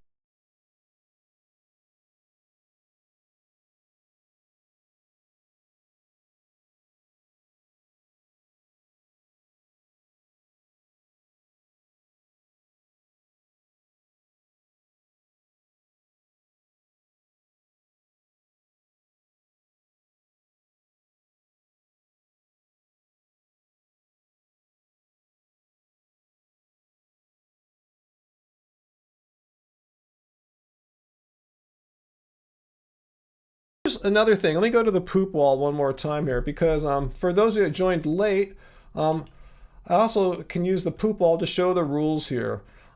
He's been fine with number 1 and 2, but number 3, if you're trying to quote unquote debunk veganism, I will discuss only one of your claims at a time. Don't bring up new claims. Just stick to your one poop. Don't throw a bunch of poop on the walls. Don't move the goalposts. Bill Gates now is involved. You know, you'll be timed out and then eventually blocked. So yeah, just basic rules if you're trying to debunk veganism. Just stick to one claim and argue it really well. That's all we ask. So anyways, fun times with the poop wall.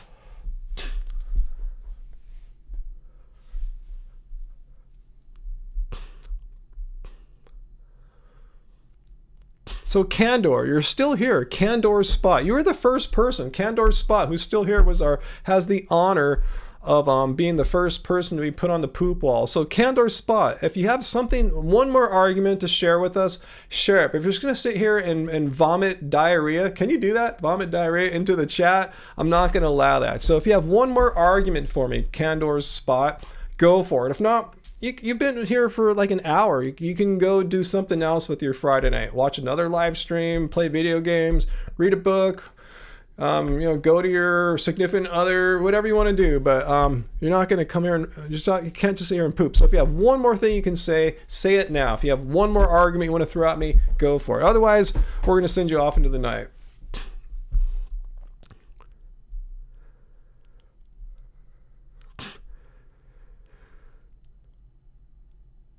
James, no, I did not play basketball in college. I was not an athlete or a jock or anything like that in college. I was kind of goth in college, sort of, far from it. Not to say you can't be a goth athlete, but you just don't see that too often. Yeah, Rally Train. Why do people hate on... There's 3 macronutrients: carbohydrates, fat, and protein. Protein's elevated to be this awesome, magical thing, and carbohydrates villainized as evil and causing people to become obese. Hate to break it to you, I'm really not that obese yet, you know? And should be if I've been eating 8-9 bananas a day for like 9 years now, huh?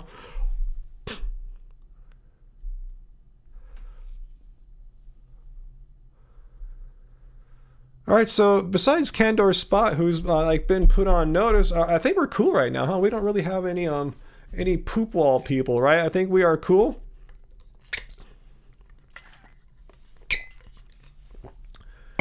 Tokens Sober Kid. 7 favorite bands in high school. This will date me, but like let's see, like Led Zeppelin and Rush. And that was early on. Then later on, like more new wave stuff came, and like, you know, like Tears for Fears, what else? Like Flock of Seagulls. Let's see. Later on, what happened after that? Then later on, like Depeche Mode. So you can kind of see the progression of 80s music through all that. And later on, finally, like Cure and Cocteau Twins. Vomit diarrhea. We are transcending. We are, huh? Vegan produce worker. I don't buy cases of bananas anymore. I just buy maybe 30 to 40 at a time, but I don't buy cases anymore because I don't go through them as quickly as I used to back when I was doing more fruit and bananas and stuff. Yeah, those are the good old days. But I mean, buying bananas and listening to that music too. Yeah, Amanda, I know. Yeah, Tears for Fears put out their first new album since Sowing the Seeds of Love. Right, I gotta check that out. I heard a couple pre-release tracks before it came out, but I want to hear the whole album. Yeah, and they're gonna tour as well too. We'll see how that works out.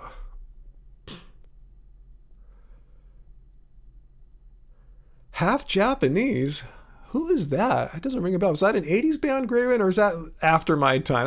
You're probably not as old as I am, huh? You're probably like 90s or something, huh? Or 2000s. I forget how old I am. Yeah, Pale Shelter. Yeah, that was probably my favorite song on The Hurting, the Tears for Fears first album. Yeah, Pale Shelter. Let's see, Start of the Breakdown. Memories Fade. Yeah, I love those songs. I put them on once in a while and just, amazed at how good they are. And when driving through the desert, like to Palm Springs, got to put on Everybody Wants to Rule the World, right? Because they filmed it in the Palm Springs desert. We did it last time when we came back from our Palm Springs trip. We just basically listen to songs from the big chair, Shout, some cool stuff. Rush all the time. Yeah, I still have my I saw Rush live. I saw him play on the Signals tour, but I have moving pictures here. That vinyl's worn out pretty good.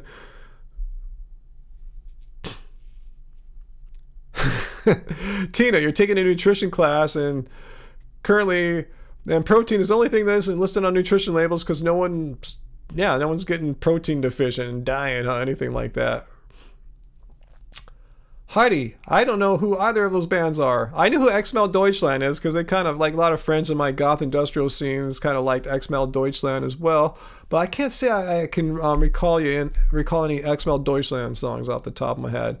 Saw Rush 15 times. Holy smokes, you're like the extreme supreme Rush fan there, Bill. Awesome. Yeah, I remember having a great time on the Signals tour. I still have the little booklet too. I bought like the concert tour book with all the pictures and stuff like that. I think I just stuck it back in the record collection there because it's shaped like an album. Dream Theater rings a bell.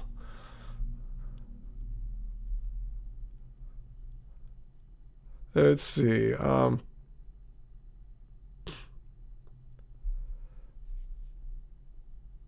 Whoa. Dave Matthews 60 times. So I never got in the Dave Matthews band, to be honest with you. I mean, it's this kind of thing. Either you kind of like that or not, I guess. I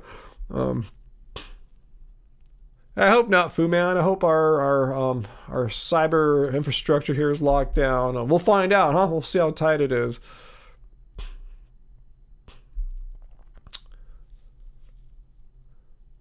Well, you've seen about 600 concerts. Wow, you make me look pretty lame. I guess it's not too hard.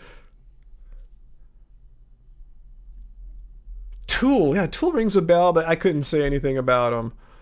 Yeah, I know who Hard is growing up in the 70s. Yeah. Let's see. Wait, what's going on here? It's got a notification. Is anything I need to know? No.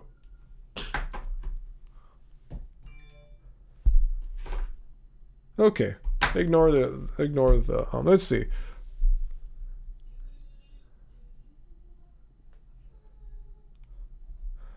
Let's see. Maybe I'll play a Rush song.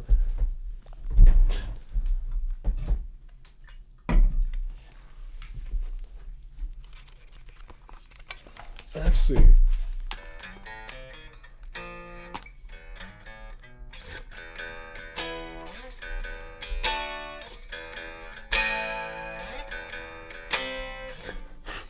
Tom Sawyer. Let's see. I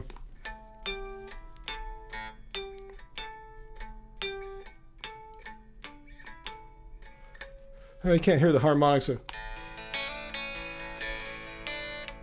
Anyway, I used to know all the songs on Moving Pictures. Kind of forgot them over the years.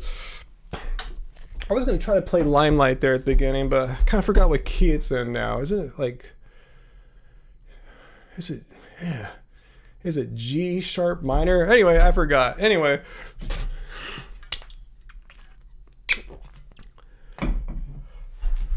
Yeah, I'll have Limelight figured out for next time maybe, but next time I'll figure it out tomorrow and then I'll forget it again. Oh yeah, YYZ. I'll do YYZ.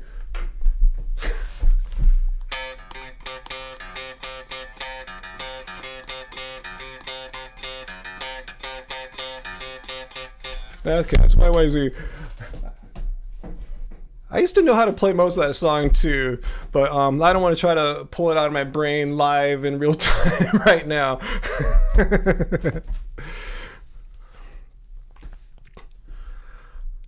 Let's see, psychedelics. I like mushrooms. I remember, yeah, I did LSD first a long time ago. Then I realized, why take something where you're like feeling it for like 12 hours? That's like way too long. And then you need some guy that is probably not the most reputable chemist in the world to produce it. Yeah, you just can eat a mushroom. You know, you don't have all the weird chemistry. It lasts way less, like 5 hours. And, you know, I think they're was a pleasant experience, more shamanic experience. I can't really play bebop jazz guitar, to be honest with you. I think last time I played a little jazz, a few like common or popular jazz chord changes, but no, I can't play bebop really. That's like a whole nother thing. Like all the diminished scales and stuff like that really confuse me. Now I've never done peyote. I've seen people do it. Yeah, you hurl typically, but oh, you're impressed with my just primitive like Rush stuff right there? Let me see. Let me just try Limelight one more time.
Anyway, you get it. I kind of sort of quickly remember Limelight.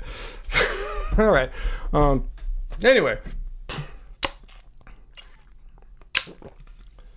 I totally effed up Limelight. Don't show that to anyone. I haven't played that in a long time, but it comes back to me. I just have to play it a little bit.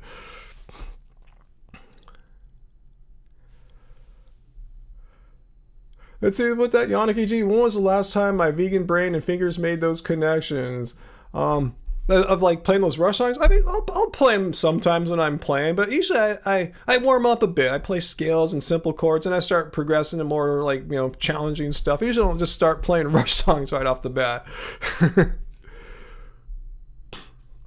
Jones, what goes into a kitchery? When we make it's a little different in everyone's recipe, but yeah, mung beans and rice, like typically basmati rice, are the fundamentals, and we put in carrots, cucumber, cabbage, and cauliflower, and curry.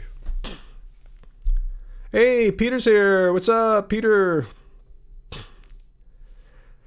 Let's see, Vegan Metalhead. Ryan, you should at guitar work, a genre of music called technical death metal. Now, I don't think I have the chops for like shredding and metal or stuff like that. I just have a more bluesy, jazzy kind of skill set than yeah, when I see like metal people. It's a whole different kind of way of playing.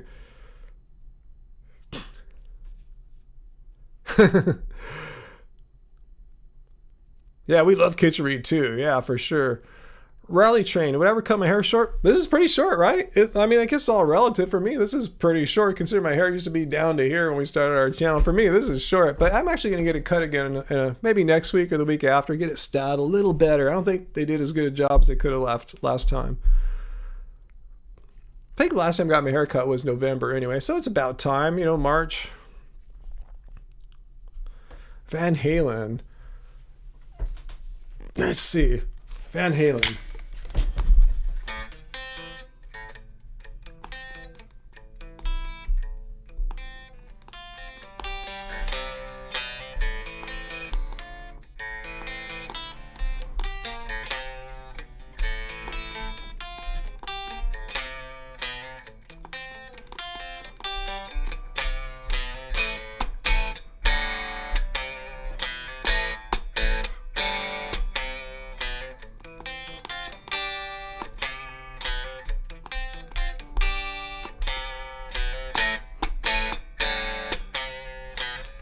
Yeah, haven't played that one in a while.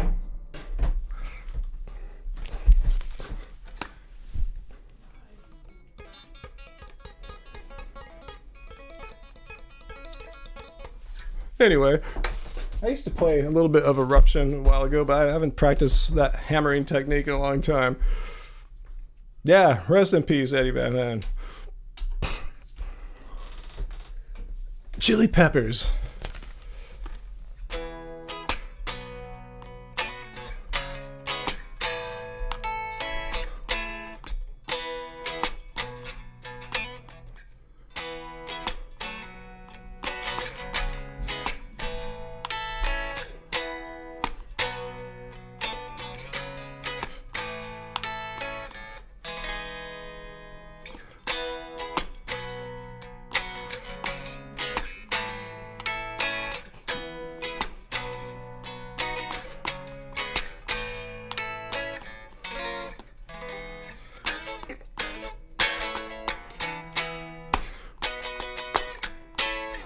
Anyway,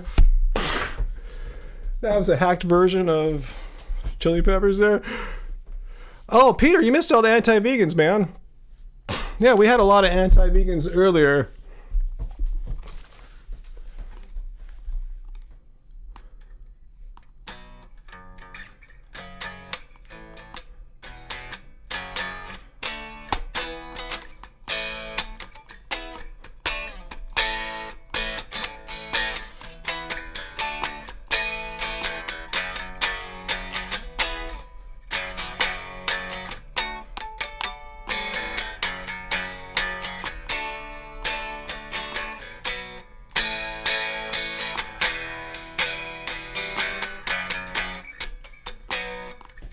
Shit, I was trying to play Crazy Train there.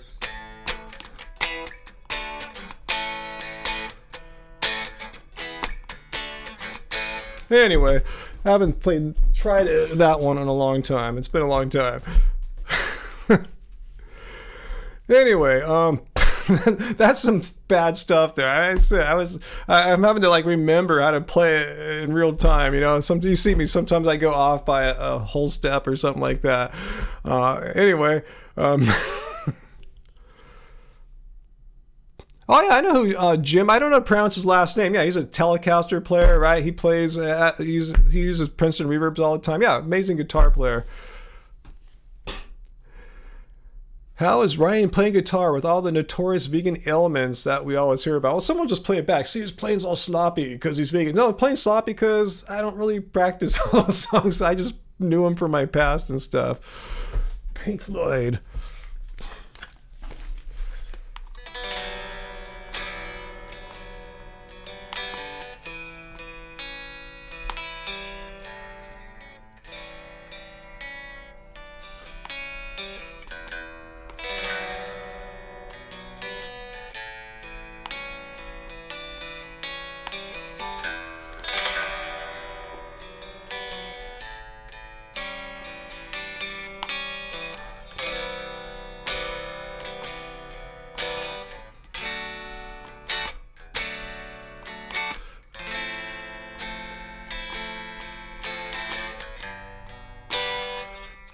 Shit.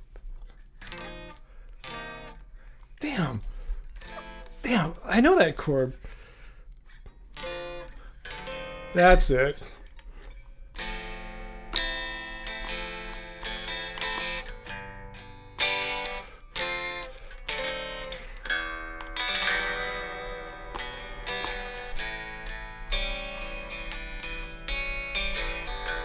There you go. Breathe. Again, I was off by a whole step, which means like 2 frets. I was doing G augmented 7th. It should have been D. I mean C. I was playing C. It should have been D. Oh well. Play an E major 7. Why not? Let's do an E. There's a bunch of ways to do A major 7. Yeah, you can do it up here, like. And when I was doing the Chili Peppers, I was doing it more like this. Or if you're playing jazz, you could do it like. There are many ways to play the same chord. Yeah, I'm still a big Pink Floyd fan. Totes, yeah. I play mainly guitar, but I got bass guitars here, you know. I can hack my way around on keyboards and drum kits, and I'm more of a music producer than like a virtuoso musician or something like that, you know. It's just like White Rabbit? Wait, the Jefferson Airplane song? Is that what we're talking about? Yeah, 7th chords, Bujita. If you're a musician, minor. It's all about, for me, minor 9th chords. Like, say, like, quick music lesson here. Let's just go back to, like, E minor. You can just make it turn it into a minor 7th, or you could do a minor 9th. See how much more sadder a minor 9th chord is? Or you could play it down here like I was doing in Breathe. And, let's see. Here's a minor 9th A minor, and going back to the Chili Peppers.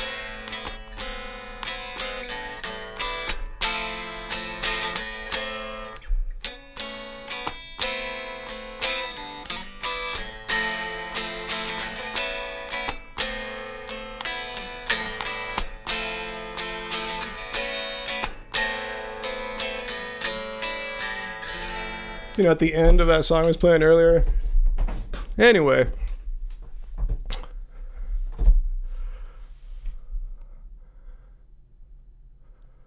You think that chord is in one of those days? Like our song, one of those days? Because if so, I use minor 9th chords all the time. That's something, yeah, I just love minor 9th chords. They're so just like richly beautiful. It's kind of this beautiful sadness. Angie was taking a bath earlier. I'm not sure what she's doing now. Probably like thinking about dinner or something like that. Fu Manchu, a random stranger handed you a massive spliff at a David Gilmour gig years ago. Yeah, we saw him live at the Hollywood Bowl. It was cool, man. Entered it like playing Comfortably Numb, all the laser beams going everywhere. It's pretty badass. Under the Bridge, thank you. That's what I was playing earlier of the Red Hot Chili Peppers. 9th chords are sexy. I don't do like major 9th, but it's all for me minor 9th chords. I love minor 9th chords. They're so cool. Let's see. Do I consume extra virgin olive oil? Tim, I don't consume too many oils, to be honest with you, man. It's like once in a while we'll have some avocado oil. For years we didn't have any cooking oil whatsoever in the home, but we bought some avocado oil to pop popcorn with, to coat the pan with, and occasionally we'll put it into something. But I haven't had virgin olive oil on its own forever. Like once in a while when we go out somewhere, there'll be some olive oil on bruschetta or something like that. But yeah. It's not like I'm avoiding oil. It's just like I don't really seek it out. Big difference there. I don't like think it's gonna kill you or something like that, like some vegans say. But I'm just not a huge fan of like, having a lot of oil. What's that typo negative? You're a vegan. You should be the great guitar player of all time. I wish I could play some Snoop Dogg, but yeah, none of that's really guitar like based or anything like that. Cool if I could play like sipping on gin and juice on the guitar. I never thought to try that.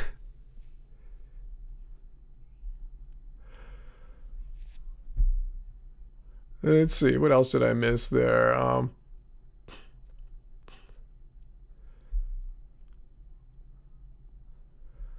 Wow, Bill, you saw Pink Floyd during the Wall tour. Good for you, man. I've never seen Pink Floyd, just David Gilmour live one time at the Hollywood Bowl.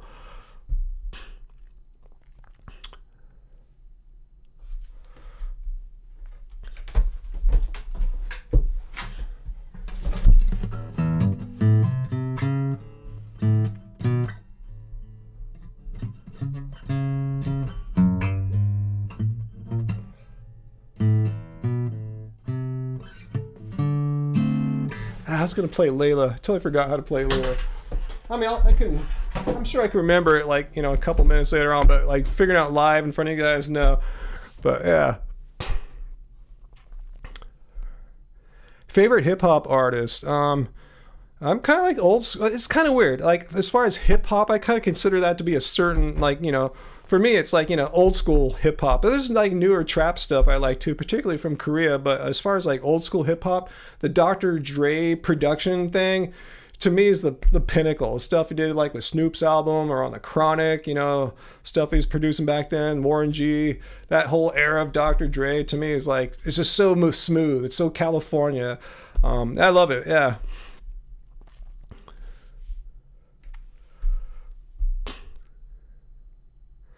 Okay, gonna try making popcorn using avocado oil. Yeah, why not? I figured it seemed like a healthy enough oil to use to coat the bottom of the pan when popping some popcorn.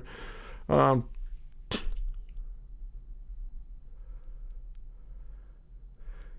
it's kind of unfortunate, Fu Man, what's happened to Eric Clapton over the past few years. Even like Robert Cray isn't really talking to him anymore, who they were buddies before, and they're not like, Robert won't talk to him anymore. Let's see. Well, I got my Strat here. Try some more.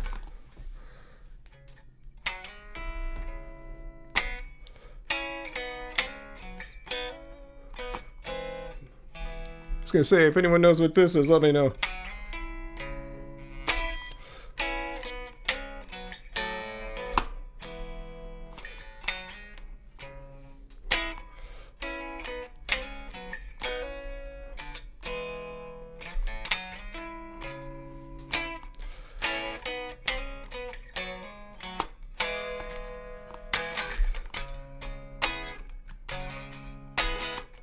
No one knows what that is? Anyone?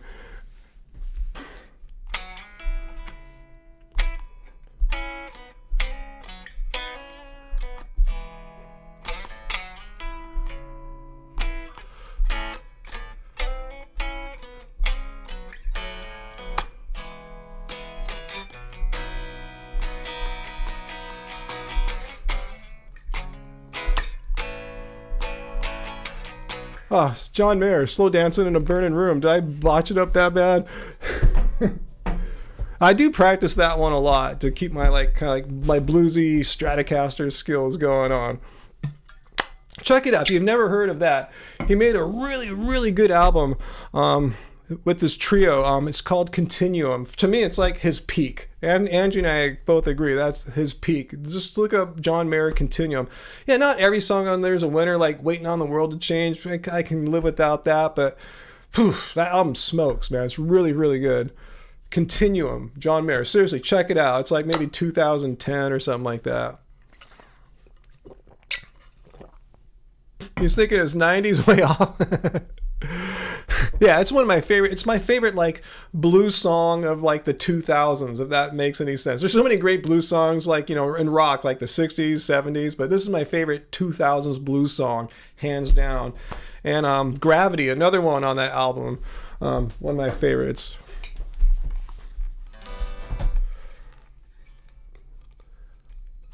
Ah, fuck. I don't want to play Gravity right now. I've kind of changed how I play it, and I don't want to confuse myself. Anyway, yeah, Pino and Steve, you got it there. Yeah. Pino Palladino on bass and Steve Jordan on drums. That, and with John Mayer on guitar, that's basically how they made Continuum. Seriously, just badass album.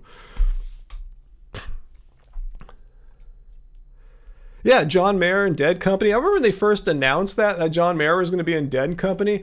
I go, man, that's an amazing idea. Most people think he's that Bodies in Wonderland guy, like a pop singer and all that stuff. Like, no, he's an amazing guitar player. A lot of people didn't realize how good he is and how skilled he is in all the various kinds of blues that the Grateful Dead do.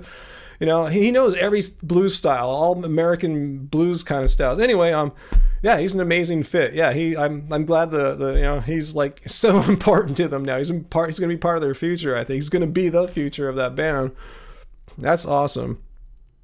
Yeah, Steve Jordan and Pino Palladino, amazing, Yannick. I wish I could play with a drummer that has got that incredible groove like Steve Jordan. It's just so easy for John to sound so good with those guys. Yeah, Pino, one of the best bass players in the world. Yeah, check it out. Continuum, John Mayer. Seriously, badass album. I kind of envy some of you guys have never heard it before. Yeah, check out what was I playing there? God, what was I just playing? What the fucking name of the song again? Slow Dance in a Burning Room. Yeah, I just had to feel the notes on my fingers there.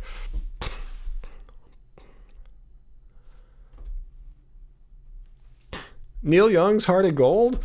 No, that's not Heart of Gold. Let's see.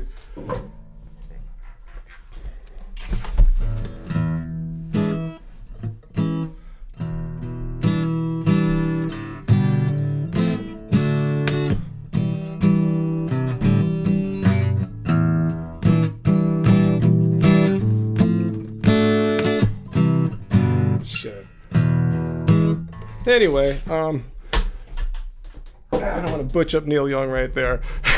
Laid my hands off. I haven't played that one in a while either. Yeah, it's kind of there. I just out of practice on that song. And he's Southern rock. Jill Holland. You know what band I really dig some of their grooves? Actually, you're gonna laugh at me. From the 70s, Atlanta Rhythm Section. Have you heard like So Into You? I totally dig that song. I think that song's badass. Yeah, that's a nice. They got a nice little funky groove going on there.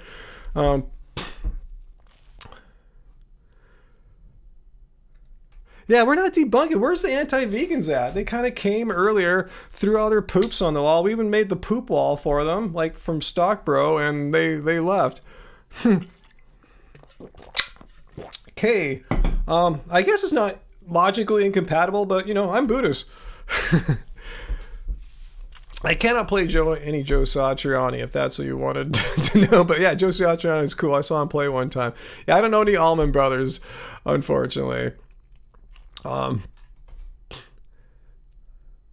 You prefer this to the Debunking Vegans? Hey, we entertained them earlier on. You know, that was fun. Down by the River. Yeah. I remember I have a cool version that Roy Buchanan did of that song. Yeah. I guess music drives the trolls out, huh? But anyway, yeah, we could talk about little music stuff and stuff. You know, I'm glad you're enjoying the music. I haven't been really playing guitar all that much lately, so I feel really just rusty AF right now. I don't know any talking heads or anything. It's chill time right now. Yeah, I'm surprised. Yeah, we're not debunking veganism. I got all excited making the poop wall. We only put two poopers on there basically. Yeah, you know ARS, huh? Fu Manpu. Yeah. What's that, Uncle Walt? In Australia, Kraft Heinz launched a vegan version of its classic Kraft mac and cheese last year. Wow, how come Australia? I wonder why they don't roll it out to us here too. Let's see. Rally train. How do we lose water weight around us without cutting food out? I don't know. I'm not into weight loss or anything like that. I mean, just look at me. I mean, my physique's doing all right. I don't really worry about water weight or anything like that. You know, it's all good. You know, making little gains here or two. You know, yeah, I don't know. I couldn't tell you how to. I don't really worry about water weight or anything like that. And I drink a ton of water. If anyone of you guys have any tips on that one, let me know.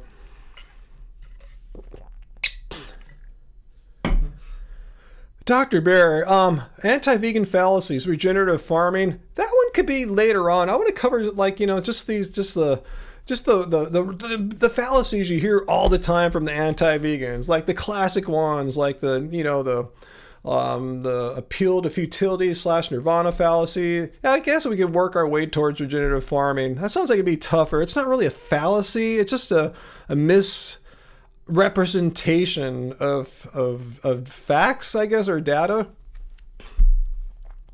Yeah, Bill's tip is stop eating salt and inflammatory foods. Yeah, good point. Yeah, salt can bloat one up with water. Debunk, then music. You like the new format, Jill? We debunk the anti-vegans, and then we move on to some music after. What's that, rally training? Yeah, but I don't have water weight, Ryan. Why not? I'm just kind of wondering, like, how does one get water weight? That's what I'm saying. I just don't understand what the water weight is. You know, I'm like, just someone explain it to me. I'm being honest here. I really am not sure what the water weight stuff means. I mean, yeah, low salt. I have a naturally low salt diet, but I blow it sometimes. I'll get a cup of ramen packed with sodium. You know, it's not like I avoid salt, but generally speaking, throughout the course of a week, it's a pretty low salt diet. Oh, that's good to know, Uncle Walt. Well, how come not the United States, though? They sell the Philadelphia cream cheese in the United Kingdom. Like, why do they get the Philadelphia cream cheese in the United Kingdom, huh?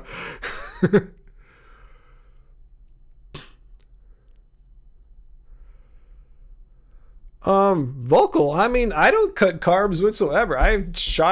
Don't shy away from carbs whatsoever. Carbohydrates, like, how can you cut a whole macronutrient or cut them out a bit? I mean, plants are typically, unless you're eating a lot of avocados or nuts or something like that, they're typically, you know, the highest macronutrient is our carbohydrates. So I'm not sure how you would cut them out, really. I mean, unless you want to start eating a lot of fats or something like that, which I guess, you know, you could.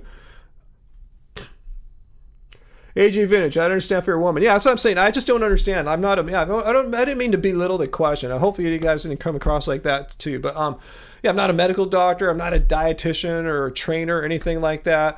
But I will give you my opinion on questions related to that sort of stuff when I have like some personal, like firsthand experience or like big knowledge of. And yeah, I don't really have anything to share with you guys about me and my water weight or anything like that, you know? So yeah, that's why I said I just don't get it. So if you could explain it more to me, I want to know, because I hear about it a lot, but I'm not really sure what it is. Probably because I'm a dude. Bill ate over 230 grams of carbs a day. I probably had a lot too. I should go try to calculate it right now. Are you pregnant right now, Jesse 12-string? Let's see, Roger says he loses water weight playing soccer, sweating it out. Yeah, maybe that's something I do too when I go and play basketball for like an hour or two. Yeah. Let's see, Kate, how do I respond to the argument of valuing humans more than animals, so it's okay to eat them? Oh, like people value animals less? Well, obviously they do. I mean, it's not an argument when they say that these meat-eating people value animals less than they value humans. They're just repeating their beliefs. They're, you know, exposing or explaining their beliefs. But ask them, okay, just because you value something less doesn't mean that those animals have intrinsically less value than humans, less or no right to live than humans. Just because you value it, it's irrelevant. Like say, like say I don't value this iPad much. It doesn't mean it's without value. I could sell it on eBay. You know what I'm saying? Just because value is something up here. It's a concept. And life is something in here. It's something, it's a life force, and you got blood, and you don't want to like shoot someone and like that. So just because they don't value it doesn't mean that therefore just kill it. I mean, they might not value me as a person or vegan, and it doesn't mean I should be shot or something like that. So the value you place on it doesn't relate to whether that creature should live or die. Living sentient beings have rights. Humans have rights to living, and animals have rights too. I mean, we all pretty much agree, even if you're a meat eater, that you shouldn't just go out and torture cats and dogs, right? I mean, they pretty much all can agree upon that. Just got to extend that over to other animals.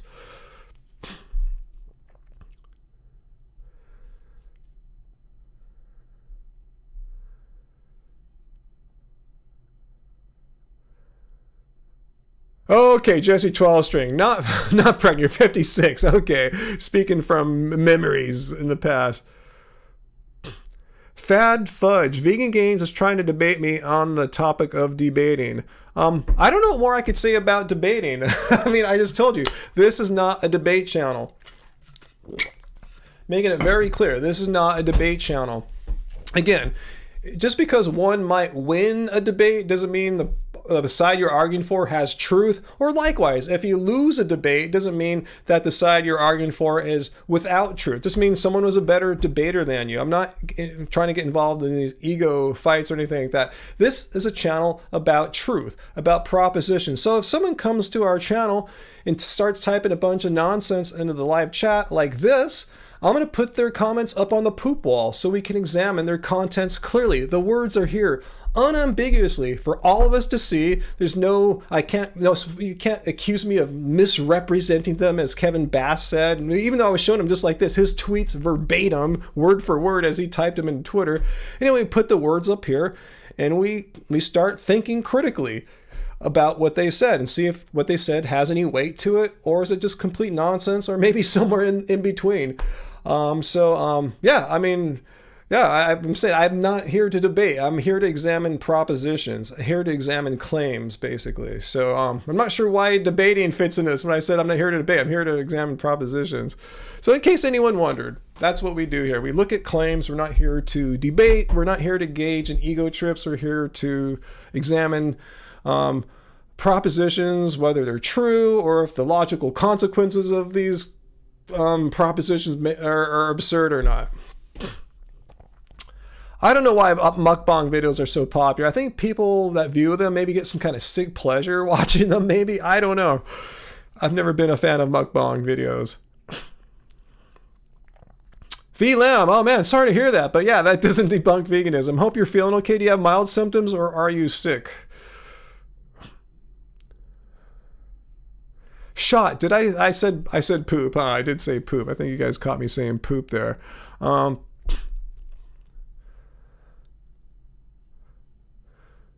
So no, were you joking, Fawdine? Is Vegan Gains really trying to debate me or so? Like about what and why? But I said this, I'm not here to make a debate channel or anything. Anyway, it's kind of funny. Yeah, Stock Bro. Remember our friend Stock Bro from a little while ago? That was fun, huh? Do we have a new anti-vegan in here right now? Let me know, guys. Do we have a new... I see you guys talking to someone. Is there something going on that I don't see? Let me know. Who are you guys talking to there? Like Yannick G said, what are you going to do? Bleed on me? Like, are you talking to an anti-vegan there? I'm kind of curious.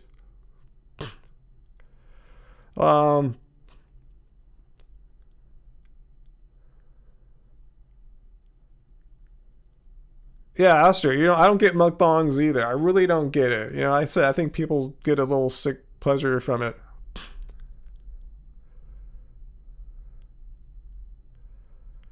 Let's see. So I don't think we do have... Where's the anti-vegans tonight? I'm really let down. They didn't show up, like they have in other weeks, especially when I got the poop all ready to go.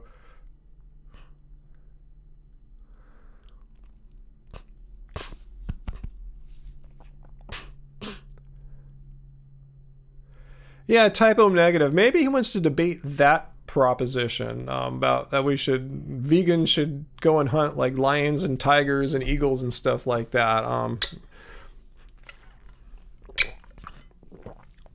David, I missed all your anti-vegan questions. David, yeah, right now, instead of talking to the people in the chat, which I think you're not angering too many of, if you have a question, David, sure, let me know right now. We could put you up on the poop wall if you have a good question. So let's put it up here. Let's see the thing you want to tell me that why veganism is wrong or something like that. So let's check it. If you got one, or maybe you don't, I don't know. Let's see what you got. I can't remember what your past comments were like, David. I can't remember if you were pro or anti-vegan. I really don't remember, so surprise me. Forgive me if I misrepresented you or something like that.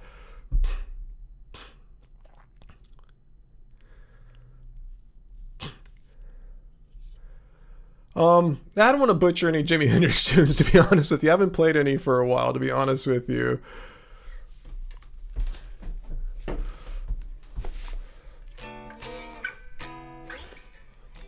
No, I'm not going to go down that road. I was going to try to remember Little Wing, but no, forget it.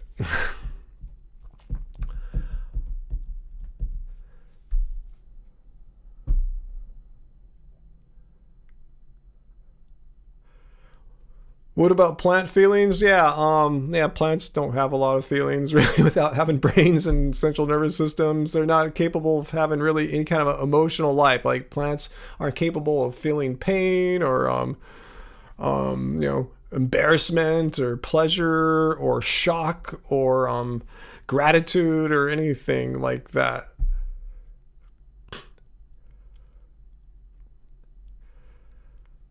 Oh. Let's see. Yeah, left-handed, upside-down guitar. Yeah, I think that's how he played it. Yeah, I just flipped it upside down. I can't remember. Yeah, I thought it was pretty weird and technical.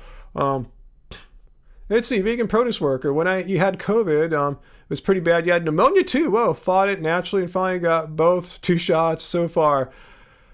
Cool. Yeah, that should keep things more mild for you. And, if you get it again in the future, hopefully. That's what they say.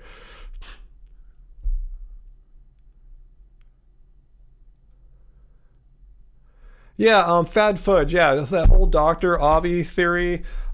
Here's a couple. I actually explained this to him and Isaac one day in a private Discord chat. Here's some problems. I said, let's assume that whole argument that they believe in, that we need to kill all the predator animals because they're hunting all the animals and the animals have should have the right that we have to not be harmed or anything like that. Let's just say that we're true. Let's say that argument is completely valid and totally true. There's a few problems with it. First of all, they didn't put it like this, but I said, look, their whole argument, they're trying to create some kind of killing principle. Like if a creature has certain attributes, like, kills other animals in order to live, or eats other animals, something like that. If an animal has certain conditions, then those conditions justify killing it and its species off. I said, well, if that killing principle is true, that, if an animal, like he or she that kills other animals in order to live deserves to be killed, what's stopping you from applying that killing principle to human beings? Because, meat eaters do the same thing. So how come if it's justified killing the lions and tigers, how is that you're not justifying killing humans for doing the same thing that the lions and tigers do? See, that's a huge problem. And they agreed. They said that is a problem for the theory. If you're consistent in reasoning, the logical consequences of their theory is humans should die too. Human meat eaters should be killed, especially ones who have been properly informed about veganism and reject it. They should be killed. I mean, that's crazy. That's crazy talk there to say you're the argument that you're using to justify killing all the lions and tigers would also argue for conclude that humans should be killed as well. I told them this and they said, yep. They couldn't find a workaround for that, to be honest. I forgot what he said, but he didn't. I remember Isaac didn't disagree with that.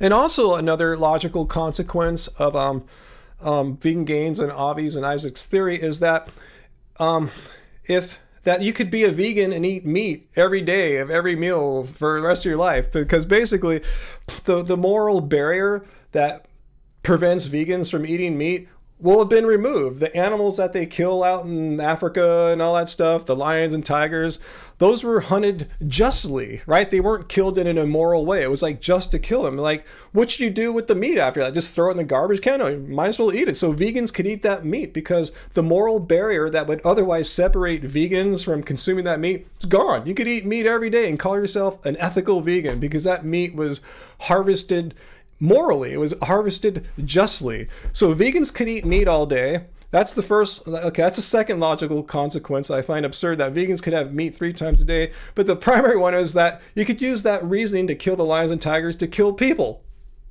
right? So their theory has some problems. See, again, this is assuming their theory is true. I wasn't even trying to debunk their theory. I said, guys, let's assume everything you're saying is true, as far as your argumentation and logic. Let's say it's flawless, and I'm not going to dispute any of that. Let's explore some of these logical consequences.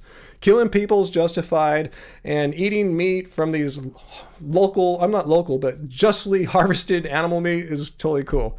So anyway, yeah, technically yes, but I'm going, these are logical consequences. Do you really want to live with that? Do you really want to live with a theory that justifies killing humans using the same logic to kill animals? Just saying. Do you feel comfortable? Like, the same argument used to kill the lions and tigers is the exact same argument you would use to, say, kill my mom, because she does the same thing that the lions and tigers do, eats other creatures and harms them.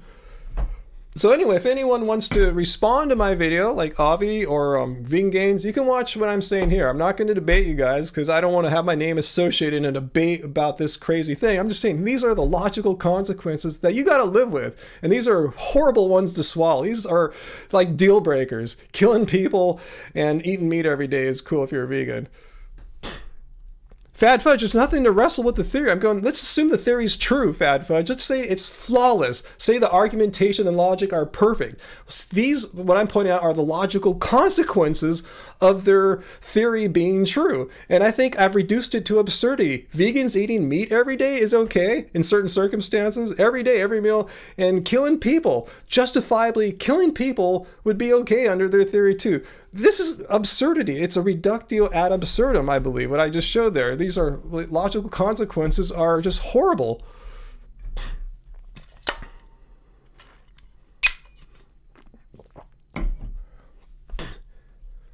And if they want to respond on a video, cool, but I'm not going to get in a stupid debate about this. I mean, I'm a philosopher. We don't, the interaction comes through, like, response. Someone puts out a paper, or nowadays a video, and you respond to it. You don't have to debate in real time. Tell me why I'm wrong with my logical consequences of their theory. Just tell me how these are untrue.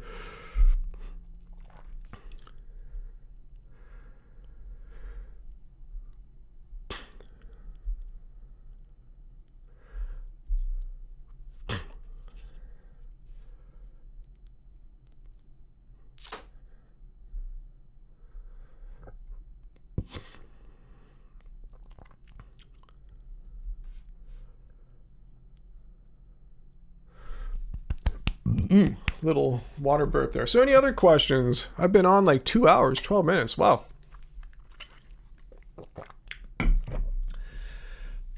Yeah, it's their belief, Fad Fudge, some kind of consequentialist, utilitarian belief. And I'm not saying that in itself is good or bad, but yeah, it seems to be off in that camp of ethical theory.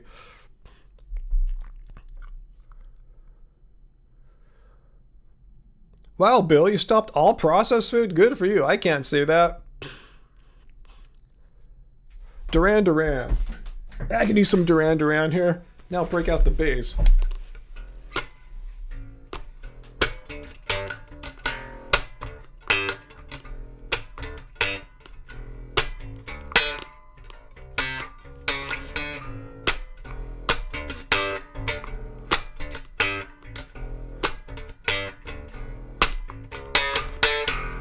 You recognize that one? That's New Religion from their, I think it's their first album. Anyway, I haven't broken out the bass ever before.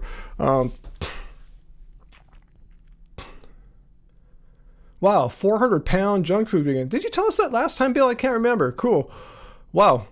Yeah, I guess giving up all the processed food will really help with that in that regard, because usually processed food more calorically dense. If you're conscious about trying to lose weight, that'd be a good place to start there.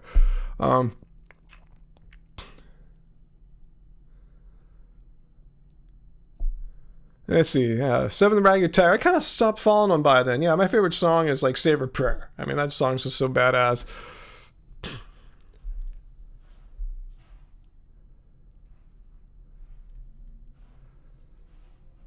I remember last time you told me that Vegan Gains got a $10,000 chat. Do you think Vegan Gains gave him that money? Like, gave who what money? I mean, if someone gives you that, do you think you should give it back? Is that what you're saying? Nicholas, stranded on an island, only fishable. And again, let's go again to the definition of vegan and not look at me, but let me get to the right page here. A way of living and philosophy which seeks to exclude as far as possible and practicable all forms of exploitation, including animals. So, if you live in the civilized world, not stranded on a desert island, you go to a store, go to a market, get some food or whatever, but if you're in a survival situation, things change. Like, in survival situations, people resort to eating their friends that have passed on, cannibalism, like the Donner Party, if you've ever heard of that here in California, United States history.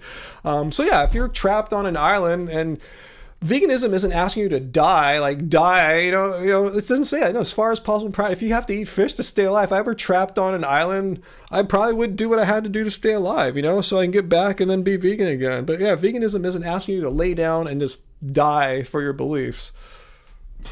But that just doesn't justify people who are not in survival situations to be cannibals. See what I'm saying? There's a huge difference. If you're in a survival situation and there's no food and your friend just died, you might consider eating them maybe so you don't die too. You see what I'm saying? It's a huge difference, but that doesn't justify, we should just be cannibals every day.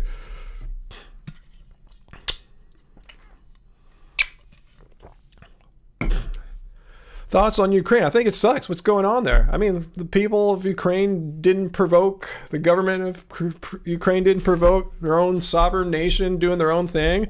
And some big bad bully thinks, I want to bring them back. They're rightfully our country. So we say. Ukraine didn't ask for it. That's a bunch of shit. If you're thrown to the island, if you're alone on an island, you throw poop at the palm trees. I'd probably do that too. Let's see, Sammy. No, sorry. He was given that money, but not by vegans. Chances are trophy hunters are giving him that money. That is why he is... Where's your evidence that the person who gave him that $10,000 super chat tip, which we don't even know if it cleared, right? He could have canceled that, whoever donated it. But how do you know it didn't come from vegans? Just kind of curious. I'm not aware of this. You guys tell me. Are you sure, or is it just speculation that $10,000 tip he got was from some kind of meat eating person or group or activist or something like that? Let me know.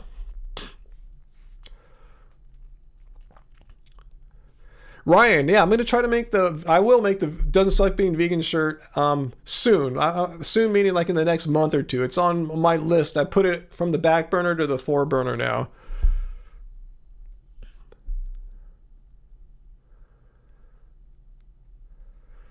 Trapped in the Matrix? Why am I always comparing humans to animals? And in what sense? What do you mean? Show me which comparison was I doing there? Just kind of curious. So I'll tell you my thoughts.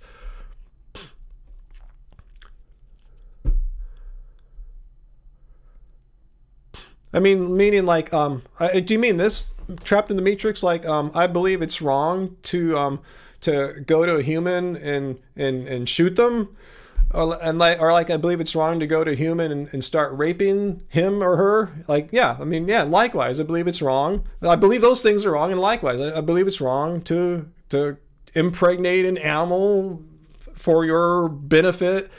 And I believe it's wrong to exploit an animal and kill it for your benefit. Yeah, I mean, the comparison's there. I have the same moral beliefs. Just like I think it's wrong to rape and harm or shoot a human, I believe it's wrong to rape or shoot an animal. Is that what you're asking about? Is that am I wrong to have that belief? To think that, oh yeah, killing animals, killing humans, kind of the same thing? Is that what you're saying?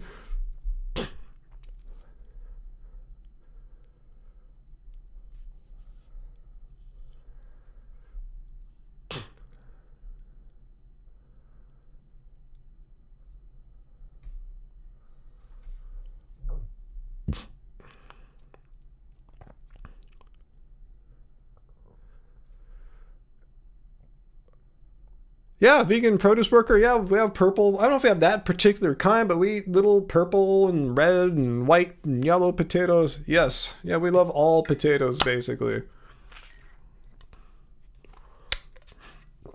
Chocolate hummus? No, I've never had that. That's a cool slogan, Tina. But no, I got to make the "it doesn't suck being vegan" because it's something I've been saying a lot, and I just want to wear it, and I think a lot of you guys might dig it too. So that's why. I don't know. I don't think he takes steroids. I just think he works out a lot, and his body, his genetics, is conducive for putting muscle on. Some people put muscle on easier than others. I don't think there's anything unnatural about his rate of development or the type of development. It looks like, a natural person who's been lifting like, a decade or so.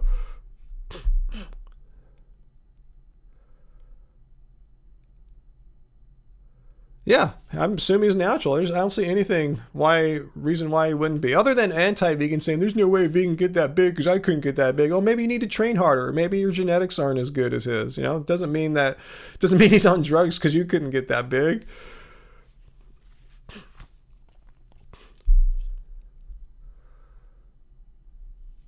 I should start a vegan beef with vegan gains. What are you talking about? Okay, why would I start a fight with a vegan for?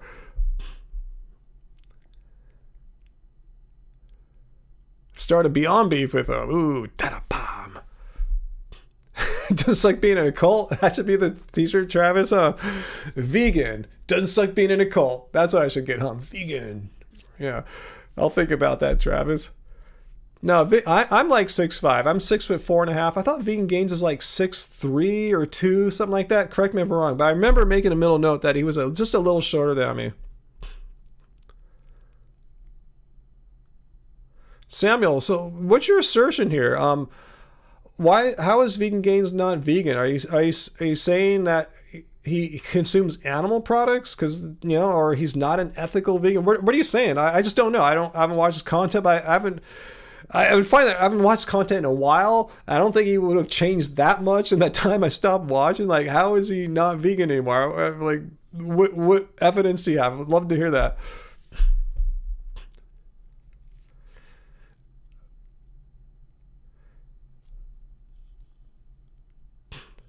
You're saying he kills spiders because they are predators? Is that part of the predator thing? I mean, I don't think that disqualifies him from being vegan. I don't know. I mean, if that's your reason why he's not vegan, I mean, you have some pretty strict rules. I mean, I kill insects sometimes too, usually, like 99% of the time it's, unintentional, but once in a while I might get one on purpose. I don't know. I'm not perfect. Aster, purple potatoes on Maui. Damn, that sounds really good. Yeah, the food grows really well in that volcanic soil in Hawaii.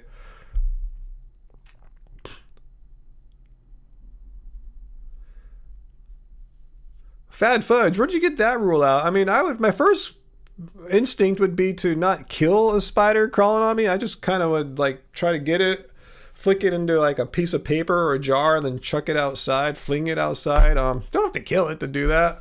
I mean, I could see if you had a spider infestation, and then yeah, maybe so you might be more justified and like you have to kill them to just clean up a mess. But if you just have one landing on you like every year or so, there's no reason to kill the thing. But even if he did or you did, I wouldn't say, therefore you are not vegan. That's going way too far. Yeah. I just think it's like, why kill it when you don't have to? But yeah.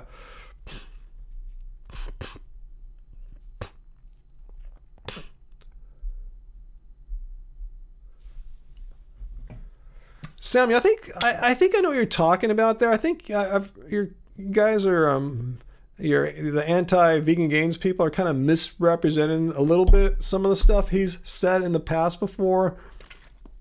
Because I do kind of remember him talking about rats before. But I thought he said, yeah, here's the thing. Like, say your house were infested by rats. You might not be able to get rid of them in a no-kill manner. Like I've mentioned before, I had rats one time, but I knew why they were here. I had a compost bin in the front yard, and it was fine for years, but one time open, hey, there's a rat. Go the next time, hey, there's 2 rats. Open up another time, well, there's 4 rats. And next thing you know, I hear them gnawing in the walls of our house here. Instead of freaking out and calling a fumigation tent thing, exterminator, I removed the source of the food, and sure enough, the rats went away over time. But yeah, if the house were infested, you might be forced to do that. Veganism doesn't ask you to live in filth and vermin infestation. You got to do something about that. It's not healthy. It's not good for you. It's just a bad situation. So it's, again, as far as possible and practicable.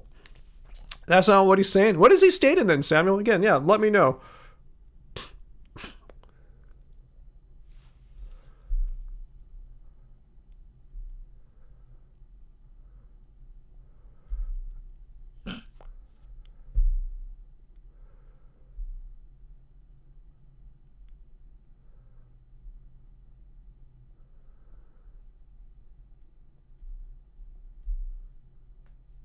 Oh, KB Chef, you're a meat eater. What brought you here, KB Chef? Do you have a question or you want to debunk veganism? I'm just kind of curious, what brought you here?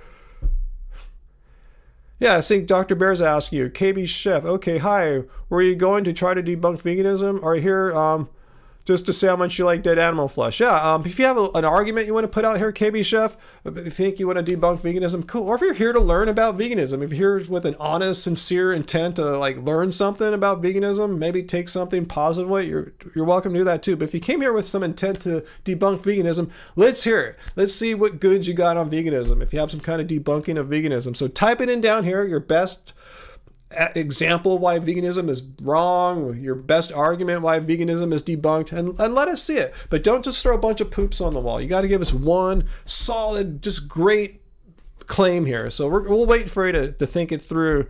Forgot his name already. So yeah, let us know. Let us know what your big argument will be.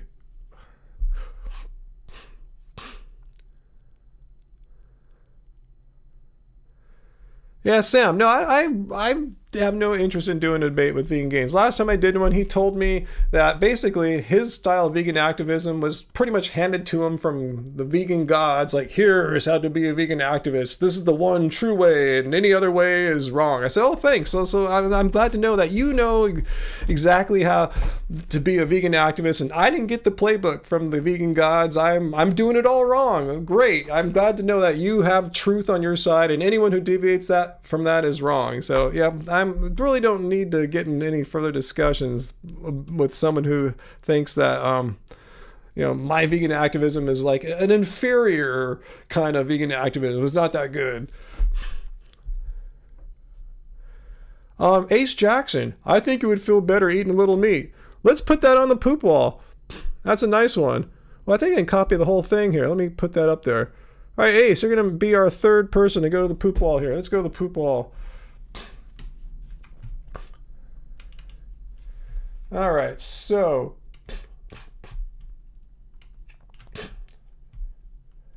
one second, guys. I'm still getting used to this whole poop wall. All right, here we go.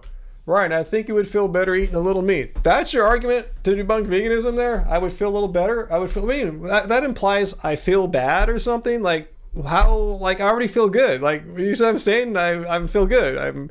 I feel athletic and strong and energetic and mentally strong. I mean, what do you mean I would feel better? I already feel great. I mean, what are you talking about? I mean, today at the gym, let's see. Let me show you how long I played basketball for today. Let me pull up my health app here, my fitness app. Getting it going here, and let's see right here. Can you guys see? Oh man, it scrolled. let's see if I can get in focus here. I exercised for 164 minutes. Do you know how long 164 minutes is here? I expended 13, almost 1,400 calories. I'm trying to get in focus. I don't know if I can. I can't get the focus right. But anyway, I played basketball for like well over 2 hours there, like 2.5 hours. I mean, I would, as a 54-year-old, play like 3 or 4 hours or something like that. I mean, what do you mean I would feel better? I already feel freaking great. So let's see, Ace, what are you talking about?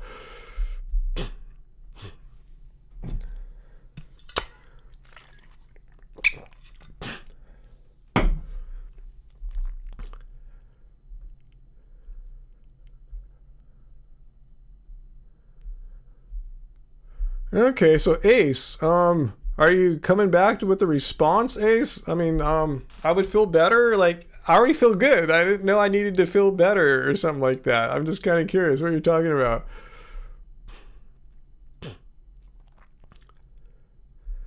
Where'd you go, Ace? You just come and drop that and leave? Come on, bro.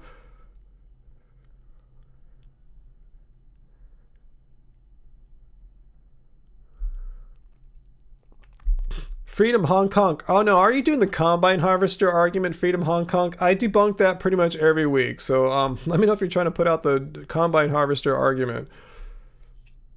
Hey, G-Light, good to see you. No, things are pretty chill right now. I'm just waiting for Ace Jackson to come back and defend this statement. This is the poop he threw on the wall, and he's going to have to live with it. It's on the poop wall for all to see. That's why I made the poop wall, so people can't run and hide from the poop they flings into the live stream walls. So he pooped and ran. But here it is. Ace, where are you? Defend or support this absurd claim you just put here on the poop wall. I put it on the poop wall, but he flung it on the wall. I just made it there for everyone to see. Freedom Hong Kong. So you're saying veganism is debunked because of combine harvesters maybe running over a gopher or a squirrel or something like that? Is that what you're saying, Freedom Hong Kong? Make sure I understand your position. In fact, we could put Freedom Hong Kong up onto the poop wall here. Here's Freedom Hong Kong. All right. Since Ace has pooped and ran, let's get Freedom Hong Kong's argument up here. If you want to call it an argument, but we'll put it up here. Now, Freedom Hong Kong. Plants are grown in fields. Yeah, they typically are. They don't grow them in outer space too often. That are plowed with tractors. Some are not. Some are picked by hand by people, killing untold numbers of rodents. What do you mean untold? We can actually calculate how many animals get killed, and I'll show you. Snakes, rabbits. So unless you grow your own, it's not really vegan, and most people are not able to. So you're saying that this debunks veganism because some animals get killed by tractors. Is that what you're saying here, Freedom Hong Kong? That you really can't be vegan. It's impossible to be vegan because some animals might get killed by a tractor. Make sure we understand your position, Freedom Hong Kong. Again, I don't want to misrepresent you. Let me know if I've pretty much articulated what you're saying here, Freedom Hong Kong, that there's combine harvesters and tractors. They might run over an animal. So therefore, it's impossible to be vegan. Let me know, yes or no, if I got that more or less right. All right? Well, you said, yeah, here's what you're saying. It's not that I'm debunking veganism, just that most people who call themselves vegan aren't really vegan. Well, how does that make us not vegan? You have to explain this. You're saying because an animal might get killed by a tractor or a combine harvester, therefore people aren't really vegan. Is that what you're saying? Unless they grow their own food and they can take responsibility of the entire food production. And even if they grow your own food, you might kill an animal accidentally, unintentionally. But anyway, is that what you're saying? If your food has like a crop death, blood on its hands, it's not that food has hands, but you can't be vegan. Make sure I understand you. Yes or no? I'm trying my best to understand your position here, and I'm trying my best to not misrepresent you and try to state your argument as clearly and concisely as possible. So let me know if I got it.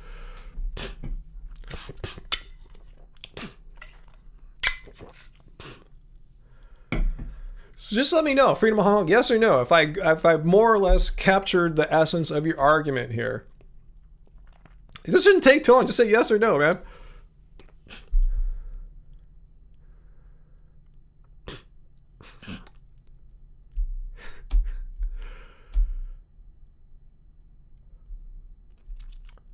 Okay, Freedom Hong Kong, are you still here? Yep, okay, I got it right. Okay, just want to make sure I give you the right response here, okay? I don't want to misrepresent you.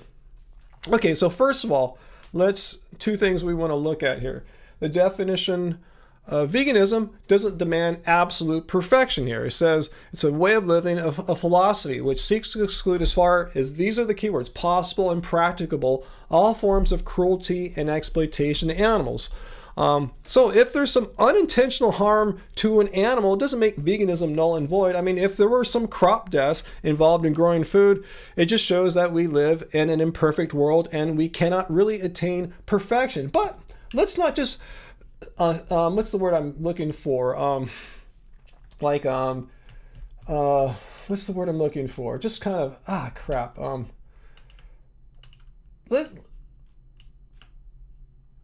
Hang on one second. Still haven't figured out the word I'm looking for right now. Just like accept that as like, be complacent. Let's see how many animals are really being killed by producing food. Here, the number of animals killed to produce 1 million calories in 8 food categories. If you want, I can send you the link here. There's an entire PDF. It's a mathematical model.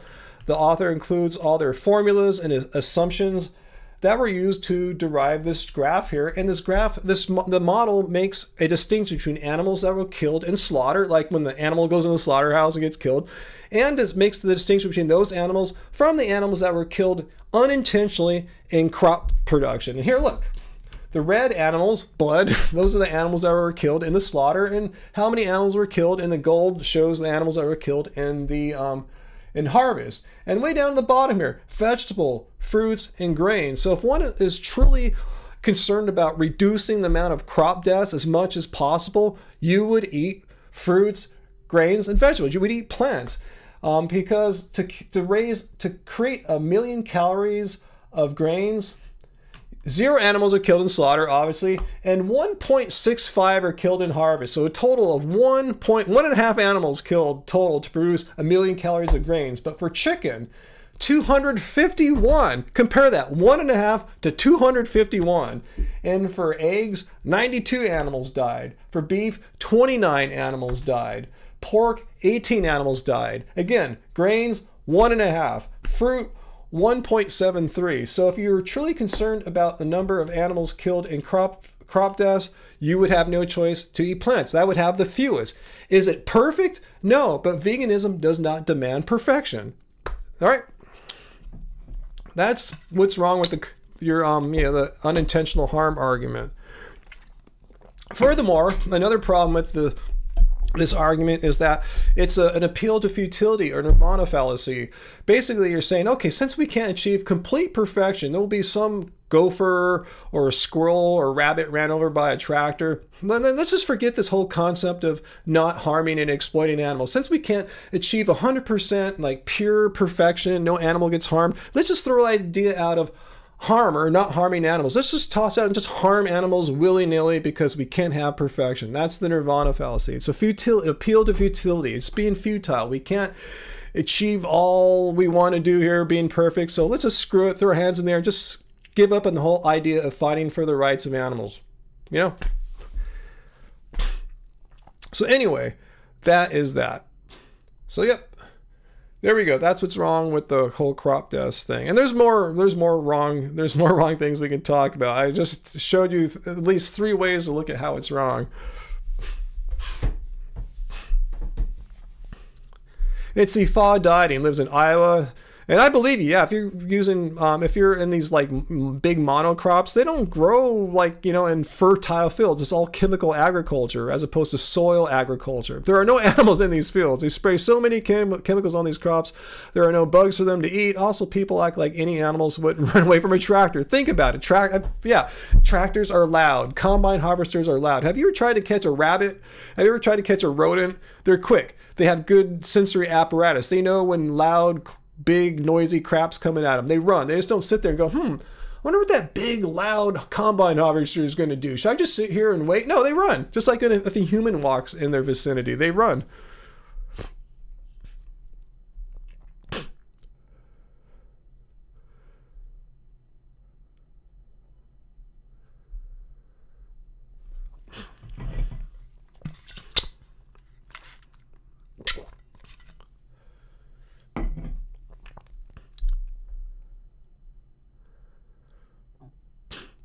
Okay, what's my favorite song? I don't know. It depends on what day you catch me, actually. Vegan produce worker. Do I eat more organic or conventional? I just kind of get either. There's no hard and fast rule, to be honest with you.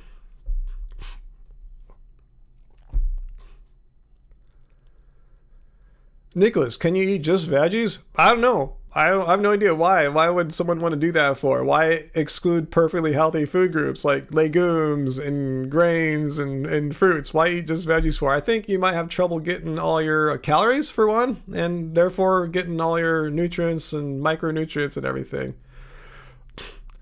Alex, yeah, Bjork and Portishead are cool. I haven't listened to either of them in a long time, to be honest with you.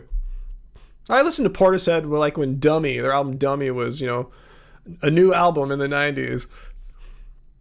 And I've seen Bjork perform before with, I think, 808 State back in those days.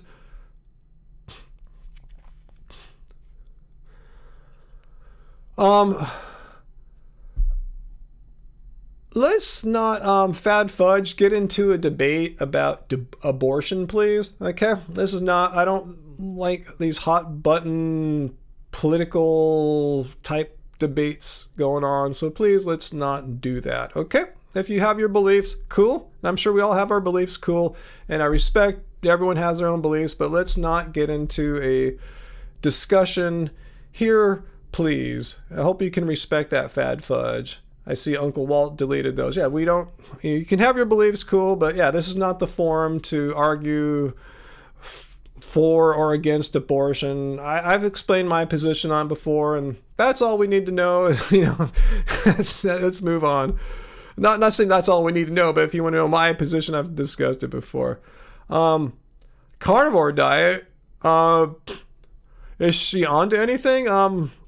I don't know. What do you mean? Like, why? A carnivore diet? I think it's stupid because I'm vegan because it's morally wrong to harm and exploit animals, because it's needless. You don't need to kill animals because we can eat plants. So yeah, I think the carnivore diet is inherently, you know, it's like, you know, it's like a normal non-vegan diet because they're harming animals, but carnivore diet just want to eat even no plants, even harm more animals, I suppose. But yeah, I mean, why would I think they're onto something? Veganism, again, let's look at it. It's not a diet. Oop, and it's not this either. 1 second. Where'd it go? It's a moral stance against harming animals, exploiting animals. So yeah, her diet, just like with a standard American diet and a Mediterranean diet, all involve harming animals every day for pretty much every meal. So why would I think they're onto something? Like, why? Like, what would be attractive to a vegan about a diet that just does nothing but harm animals, not even eats any plants? Like, what's the attractive point that I should be admiring? Please? Yeah, definition shot.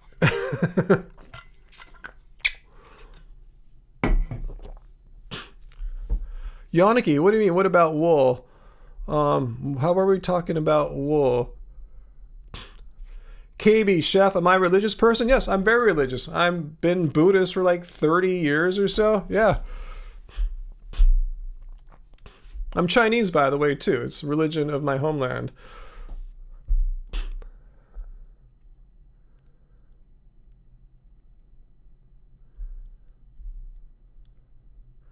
Oh yeah, I'll show your comment there, Trapped in the Matrix. Yeah, Freedom Hong Kong. Yeah, watch Mike the Vegan's video about Michaela Peterson. But I'm trying to figure out why he would say, do I think they're onto something? Like, why?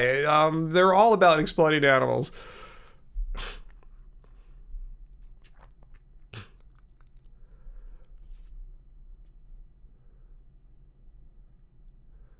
Yo, Nikki G. Oh, thanks, Yoniki. Yo, Nikki G. My bad. Do I suggest any Buddhist books? A great person for just, a non-Buddhist, I guess, just an average, person. Siddhartha by Hermann Hesse. Just Siddhartha. Let me see if I can Google it for you here.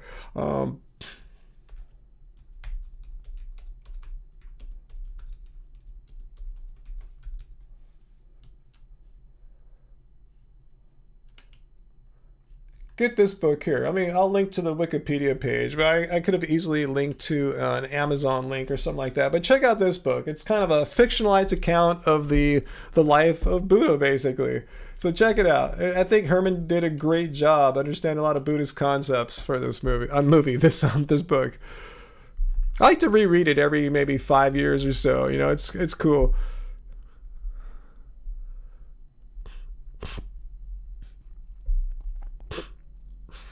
Oh, your first Buddhist reading as well. Yo, Nikki G. Awesome.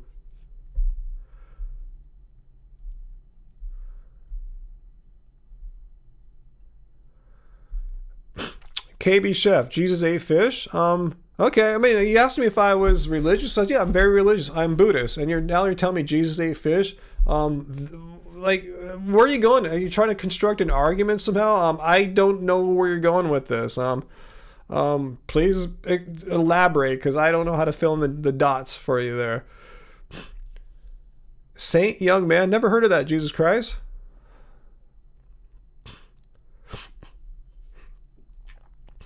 Yeah, Trapped in the Matrix. Now, KB Chef. Now tell us about the verses that Jesus mentions not harming animals. Go on. Yeah, since we're I'm a Buddhist, okay, as I said several times, but I think I can as an objective reader, objective philosopher, pull up some scripture and not be blasphemous, like Genesis 1:29. Let's see what Genesis 1:29 here. And God said, "Behold, I have given you every herb bearing seed, which is upon all the face of the earth, and every tree in which is the fruit of a tree yielding seed. To you it shall be food." He's saying eat plants. I didn't see the scripture there and eat dead animals and kill them or anything like that. He's saying, yeah, eat the plants, eat the seeds and the fruits and all that. So, what do you think about that? Anyway, I'm Buddhist, so that doesn't really, mean as much to me as someone who believes in that faith, of that faith, I should say.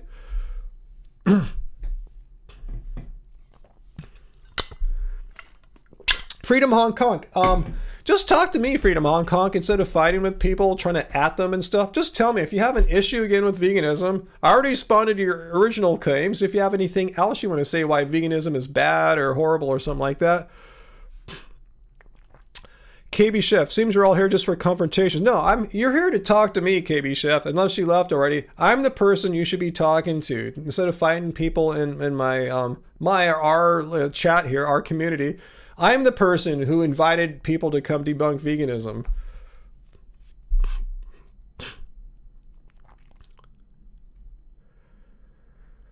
Nicholas Bustos, should we ban zoos? Yeah, zoos are very problematic. Yeah, I'm not pro-zoo by any stretch.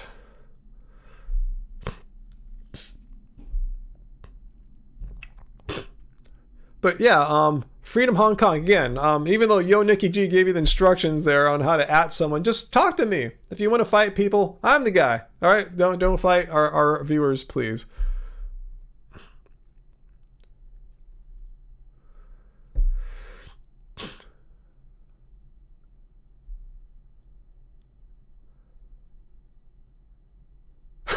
Matthew, I like that. Honestly, there's no logical way to debunk veganism without sounding like a psychopath. I mean, it kind of seems like that, huh? Yeah, that's the thing. It's a philosophy. It's a belief system. That's what these people don't understand. You know, they think, but the crop dust though. It's like, well, the oxalates and the spinach that vegans eat. Still, I mean, even if that were true, that doesn't debunk our moral beliefs that it's wrong to exploit or harm animals.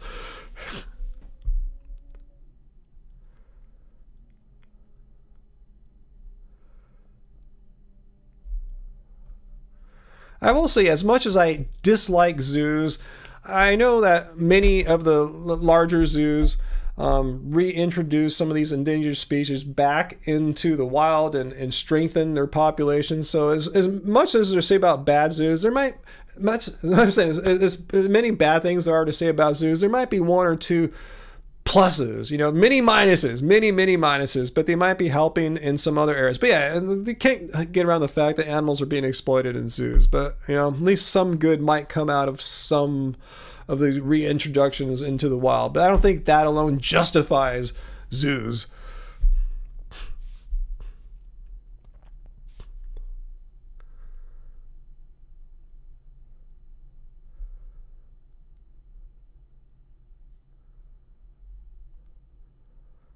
Yeah, the weird pacing you see some animals do in zoos, I understand they don't do in the wild. They do it out of nervousness.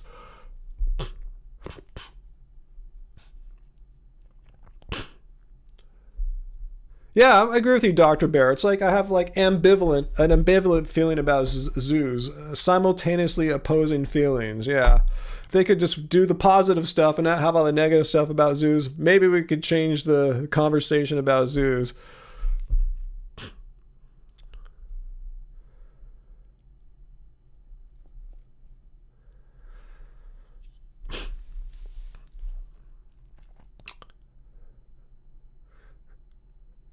Freedom Hong Kong. I'm not sure why you're having trouble getting full. Were you doing something like, let me ask you this, Freedom Hong Kong. Were you doing something that was off in the direction of like durian rider or freely raw till 4 or raw or high raw? Were you doing something off in that direction, Freedom Hong Kong? Just let me know. Because you're saying you're eating ridiculous quantities of food. Never full, constant. Let me know if you're doing something like that, Durian Rider, freely, or raw. Like, let me know. Just kind of curious, because to me, I just see some red flags going off when I see someone say something like that. Because I don't have problems. I'm a very athletic person, as I showed today on my Apple Activity app. I was at the gym about 2.5 hours. You know, I get plenty of energy from my food. I fill up. I have a pretty healthy body weight for my size.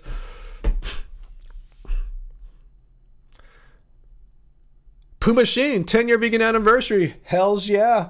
All right, awesome. Good, 10 years. Hey, I'm 11 years here. Awesome. See, you can do it. You know, we all don't deteriorate and fall apart. You know, awesome. Hey, good night. I can't pronounce your name there, but good night with the E.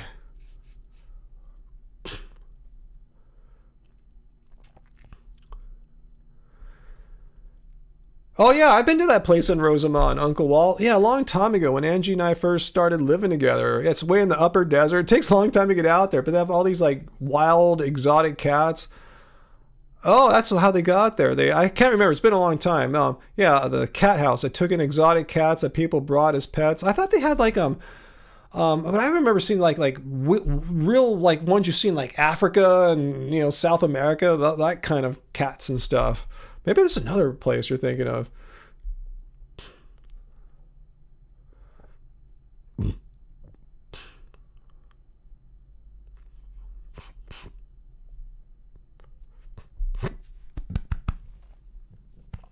Sorry there. All right. 2 years vegan in July. Awesome, Aster.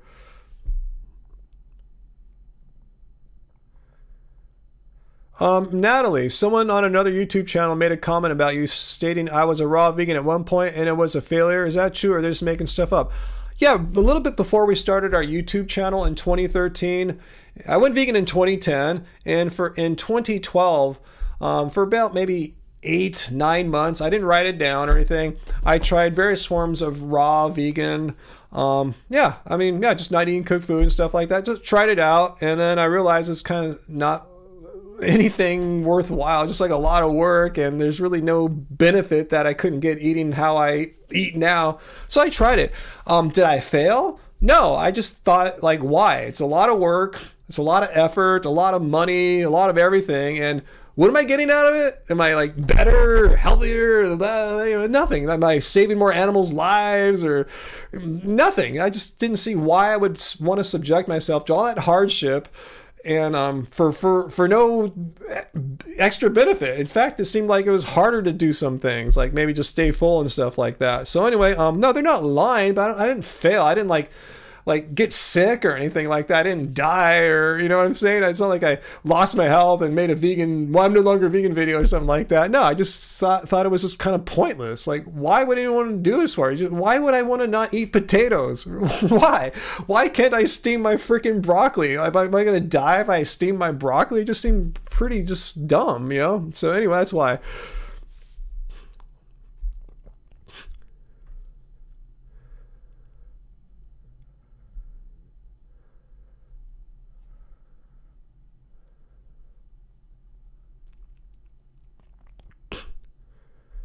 So hopefully I answered your question. Yeah, I tried it for a bit, thought it was pointless, and moved on. And I'll show that, Jesse. Favorite vegan snacks? Stuck on dairy snacks? I don't know. Let's see. I'll just munch on some peanuts sometimes. If I'm like in between meals and I want some food, you know, just get some, you know, eat some like you know, some nuts or something like that. Peanuts are fun, even though they're not nuts. I know they're legumes.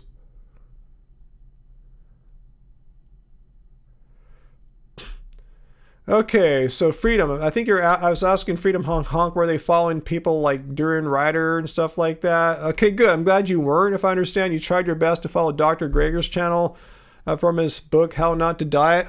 Try our book, bro. Try our book, The Happy Healthy Vegan Cookbook. I mean, this is how we eat. This is like a food diary of how we've been eating for like the past like 5 years or so. And I see Streamlabs links to our store page every few minutes or so. You might want to check that out. I mean, we're not failing. Angie and I are very different biologically. I'm big and tall. She's short. I'm Chinese and she's like some white stuff, you know. We have totally different genetically, yet neither of us are failing, and Uncle Walt is doing great on this, and most of you guys that have the book too are doing well on it. Maybe Dr. Greger's recipes aren't for you. I don't know if it works for everyone. Maybe his recipes don't have enough, you know, I don't know, whatever we got in ours. So you might want to check ours out. Just because you failed on a Dr. Greger recipe book doesn't mean that veganism is a failure. There's many ways to do your whole food plant-based eating. That's what this book is too. It's whole food plant-based.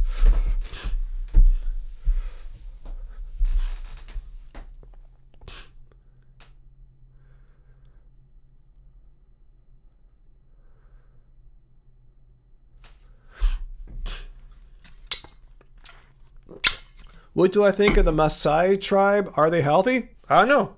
I've never seen them. I've never looked at their blood tests or anything like that. What's their average lifespans? Can someone tell me that? I thought they didn't live that long. You know, they might look great when they're like 20 and stuff like that, like most people do, but do they live like to be 80, 90 years old, centurions? I mean, I don't know. You tell me if you know more about the Maasai than I do. Yeah, I know How Not to Diet. I have it. I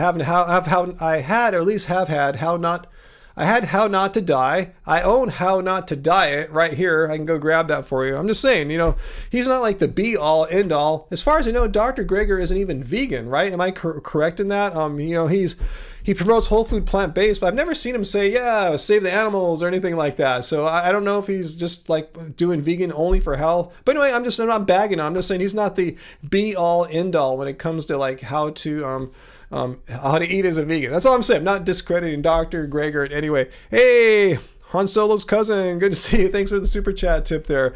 And I agree with Han Solo's cousin. Yeah, don't wear leather. Why wear dead animal parts on you? Especially, you know, if you believe in what you're saying is like, what you're wearing is like a vote. Like you're saying, yeah, vote. This is cool. You know, with leather. We don't want to give that impression out to people. But thank you so much for your super chat tip there, Han Solo's cousin.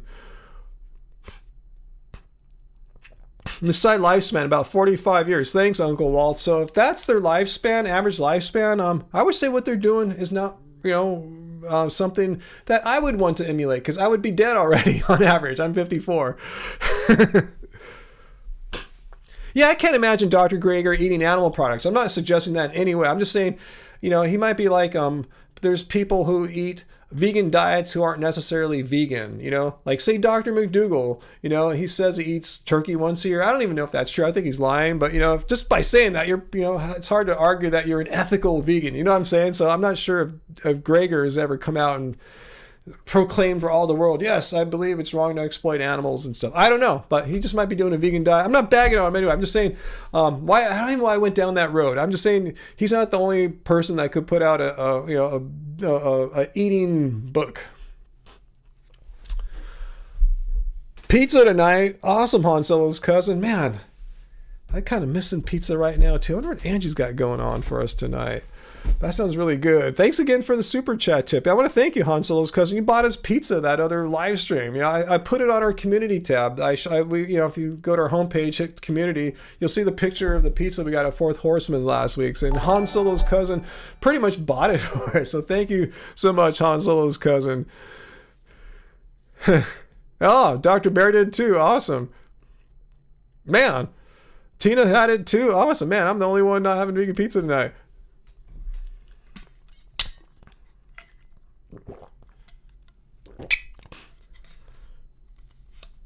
Yeah, I'm not sure Dr. Greger would approve the vegan pizzas or not, but that's the whole thing. It's like, we don't eat pizza all the time. We don't have processed food all the time, but it doesn't hurt. I mean, I don't think, Dr. Greger would say, yeah, if you eat that pizza, you'll probably lose like a year off your life or something like that. Got to have some fun. And for us, it's fun is not eating animal products. It's having some, fun vegan stuff. Yeah, I'm feeling hungry, totally, Uncle, man. I rocked it at the gym again today. That's how Fridays are for me. I go to the gym, do basketball. Lately, I've been getting in games. When I get in games, I really burn a lot of calories, go through a lot of energy. If I'm just doing warm-ups, I'll expend about half the amount of calories. Oh, thanks, Han Solo's cousin. Thank you so much. I like your positive affirmation there. I'm going to share that one with Angie. You are amazing. Don't forget it. Because, it's true. It's so easy to forget that. It's so easy to just get bummed on life, bummed on yourself. So thank you so much.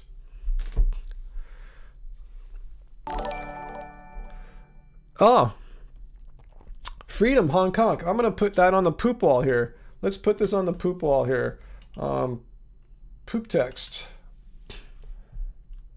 Okay, so the last thing we put on there was from Freedom Hong Kong too. So let's look at this one here.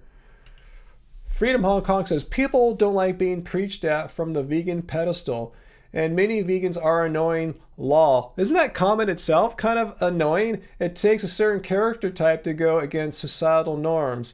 Not sure what you're saying there. People don't like being preached at. I mean, what is preachy? All vegans are saying, hey, how you people that are not vegan believe it's wrong maybe to go and shoot a human, and how you people who are not vegan probably believe it's wrong to go and rape a woman, impregnate her, stuff like that. Well, animals, how is it morally different to just kill an animal needlessly? Yeah, humans, I could see if a human's coming at you with a gun or something, you could kill him if you had to, to save your life. But animals aren't coming to kill you or anything. How is it morally justifiable to kill animals? How is it morally justifiable to exploit animals their entire lives and then kill them needlessly because you don't need to eat them? So I don't see how that's preachy. It's just expressing a moral belief. How is that being preachy, Freedom Hong Kong? Am I not allowed to express my belief that it's unnecessary to kill animals? As it's not a belief, it's actually a true fact about reality. You don't need to eat animals. So how is that wrong for me to say that, to let people know, hey, you don't have to eat animals, you can eat plants. It's unnecessary to harm animals, you can eat plants. Why am I not allowed to say that? How is that being preachy from a vegan pedestal? Please explain. Yeah, and that comment is exactly, AJ, is a bit preachy and judgmental. Vegans are annoying too, and many non-vegans are annoying. You know how many anti-vegans came here and said really annoying stuff to us tonight? So vegans don't have a monopoly on annoying. Yeah, there's some dick vegans. I agree 100%. Some vegans are a-holes. But, you know, there's many non-vegan a-holes too. Proportionally, it probably works out to be the same percentages.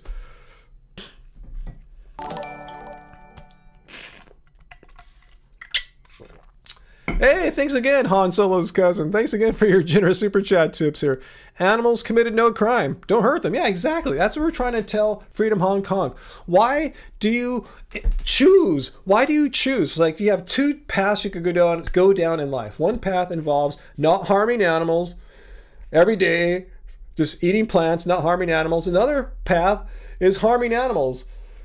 What'd you say there? Animals commit no crime. Why do you want to harm animals for? When you can go down the path that does not involve harming animals in order for you to live. Why do you want to harm animals in order for you to live? You don't need to. It's just some kind of other selfish reasons. Like, you think you want to harm the animals because you're better than them or whatever. Like, why?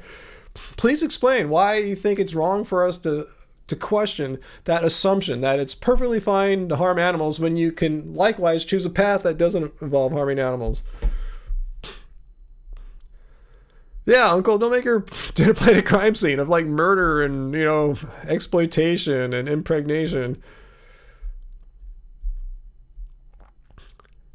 Yeah, animals committed no crime, Han Solo's cousin. Thank you for the super chat tip, and thank you for just pointing out that obvious fact. Yeah, thaw dieting. People don't like to be preached at, period. Many people are annoying, period. Vegans, non-vegans. You're just throwing the word vegan in for fun.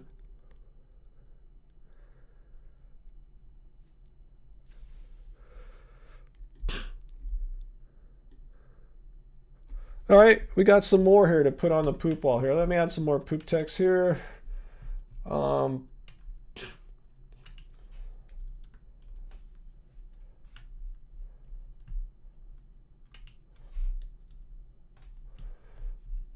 right, so let's add some more here. So Freedom Hong Kong added, I'm allowed to say it. Good, I'm glad you're not saying I'm not allowed to speak my mind about animal exploitation.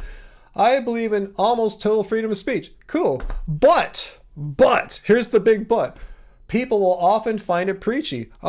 Why? How is it preachy to say, hey, if someone asks me, hey, why are you vegan, Ryan? I always wonder why you're vegan. I say, hey, I just find it absolutely unnecessary to harm animals since we can eat plants and not have to harm and exploit animals. How is that being preachy to explain why I'm vegan? How is that preachy? But people often find it preachy. You can't control what people think when you tell them their lives are backwards.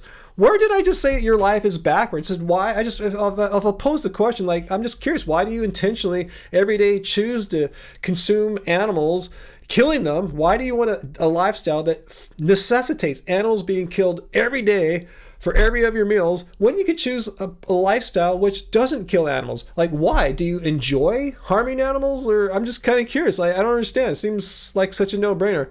Is that preachy? I think these are fair questions to ask. If people want to engage with me in an honest way, I think these are fair questions to ask. If they don't want to answer them because they get defensive, that's on them. But I didn't say anything to be offensive. It's just they got defensive. They reacted because they felt guilt because they know I'm right? I mean, why would you intentionally want animals to die when they don't have to? I mean, who wants animals to die needlessly? What kind of sociopath wants animals to die needlessly? Just saying, right?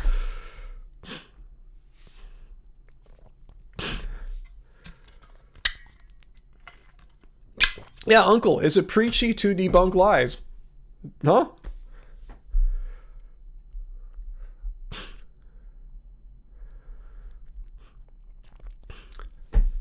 Okay, Hong Kong, you didn't answer my questions. Let me show you the rules here, Hong Kong. Let's go back to the poop wall. You just brought up some new stuff. Here are the rules. 1 and 2, don't worry about them. You're not violating rules 1 and 2, but rule 3, when trying to, quote, debunk veganism, I will only discuss one of your claims at a time, and I have your claim up on the poop wall. Don't bring up new claims about what about this other stuff? Don't throw poop on the wall. That's what you're doing. You're just throwing poop on the wall, seeing what's sticking. Don't move the goalpost. You'll be timed out. So before we move on to your other what if, let's get back to what you said here. How is it being preachy for me to express to people why I'm vegan, why I see it as absolutely unnecessary to harm and kill animals? And I wonder, why do people intentionally choose to harm and kill animals every day while destroying the environment destroyed our planet. Why do people intentionally choose to kill animals when they don't have to? Do they enjoy animal killing or what? I want to know the answer to that. How is that being preached? Again, I'm trying to engage in a rational dialectic. I'm not trying to win a debate. I want to understand their thought processes. So don't throw more poop on the wall. Don't violate rule number 3.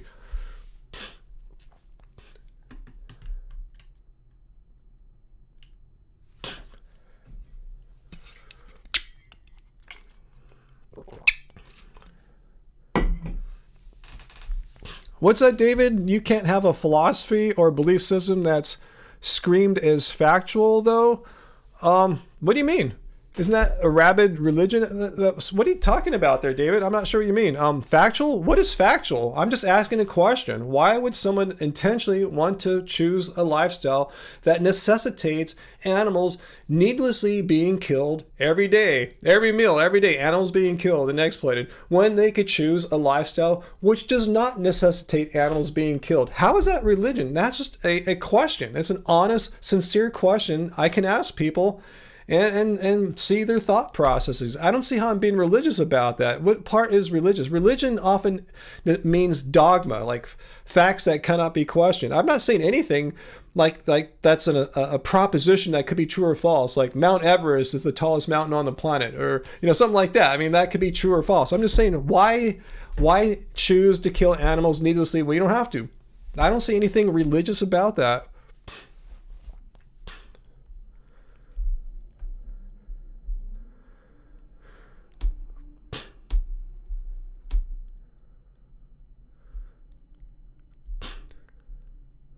I see everyone responding to Freedom Hong Kong.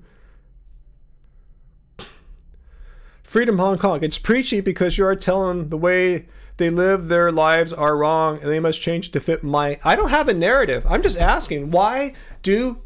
Exactly. Freedom Hong Kong. How is it my narrative? I'm asking a question. Why would you intentionally want animals to be harmed and killed for you every day, needlessly, when you don't have to? You can eat plants and not have to kill animals every day. Why would you want to harm animals for? That's what I want to know. That's what I'm asking. I'm not making a narrative. You make it sound like I'm doing all this weird shit. No, I'm just asking, why do you want animals to die for you? Isn't that a fair question? Am I not allowed to ask people that question? Why do you want animals to die for you needlessly? They taste amazing? Well, I understand that human flesh tastes really good, according to people who have eaten other humans. So is that justification? If something tastes good, that means I can eat it. So if human flesh tastes good, I can eat it. I heard that, dogs taste good, right? So how come we don't eat more dogs in the United States? They eat them in Asia sometimes. So just because something tastes good doesn't mean it justifies eating it. I'm sure maybe your brother or sister or mother tastes really good. Since human flesh tastes good, do I have the right to eat them? I'm sure your dog might taste pretty good. Do I have the right to eat it? That's your whole basis. So you're saying if something tastes good, that's fine. Just kill them. That's why you want to eat animals, because they taste good. That justifies killing them. That justifies exploiting and killing animals just for your taste pleasure. Is that what you're trying to tell me? That's the moral justification, because it tastes good. I don't know how many people eat dog, Freedom Hong Kong, but that's what you're saying, yeah. So you're saying that's cool. If these people think dog tastes good, they should eat them. And again, human flesh tastes good. We could eat humans too, right? So that's your only justification for why you would choose to harm animals, just for the fact that you think they taste good. Like, plants taste good too. I hate to break it to you. It's not like plants taste like shit or something like that. Seawolf, no, I have not surfed in a long time. To be honest with you, a couple of years. What is Dr. Bear saying to Hong Kong? Okay, here's Dr. Bear's analogy. I think having sex feels amazing. Do I have the right to rape people? That's what he's saying. Exactly. Thanks for pointing out the parallel thinking there, Dr. Bear. He's saying if something appeals to our sensory pleasures, that morally justifies doing actions which would seem immoral. Yeah, eating meat might arouse your taste pleasures. Not denying that. Does that give you the moral right to kill someone to have your taste pleasures aroused? Let's put his comments up there for all to see. Let me get there. And likewise, raping someone probably feels pretty darn good, I guess, if you are getting off on the sexual release as a male or whatever. I've lost his comment. Damn. I was going to put it on the poop wall. I've lost the comment, but... So that's basically what you're saying. If something pleases you, that makes it morally okay. That's basically what he's saying here. If something arouses your senses of pleasure, in this case taste pleasure, kill the thing, kill the person. But yeah, you could apply that same exact reasoning. It's called parallel reasoning. We could apply that reasoning over to rape.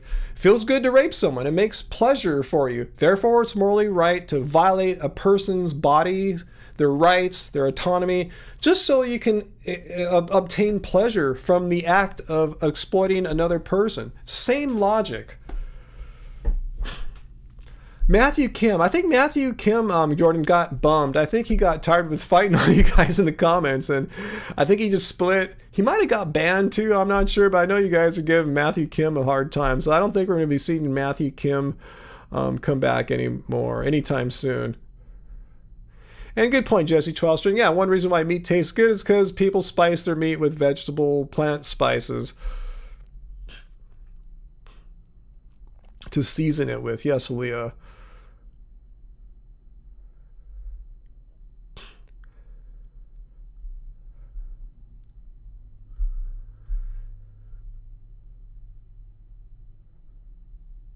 Yeah, Cody, I was like you. When I was a non-vegan, I believe I needed meat and animal products to live. I learned that animals don't have to die for me to live. Exactly. That's why I am vegan. That's why I went vegan.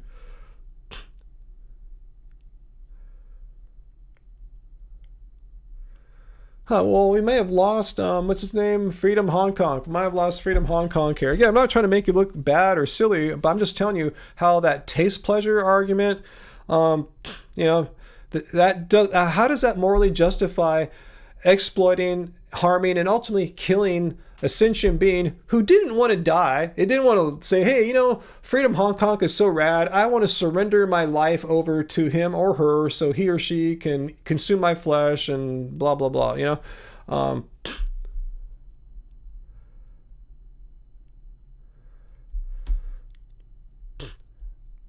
So you're saying rape is might feel good, but it's bad because you go to jail. So what if you didn't say we didn't have the prisons for rape? Would it be okay? Because it's we're not looking at the consequences as far as the law goes. We're looking for how moral of an action it is. And you said if an action produces pleasure, such as the taste pleasure of eating meat, that makes it morally okay. I'm going, so raping someone produces pleasure for the raper, but it's not morally okay. Yeah, I mean, they'll go to jail, obviously, but, the jail isn't what makes something moral, or going to jail is not what makes an action moral or immoral. It's almost completely irrelevant. A lot of things in laws, there's been a lot of laws that have been unjust and immoral. It was legal to own slaves.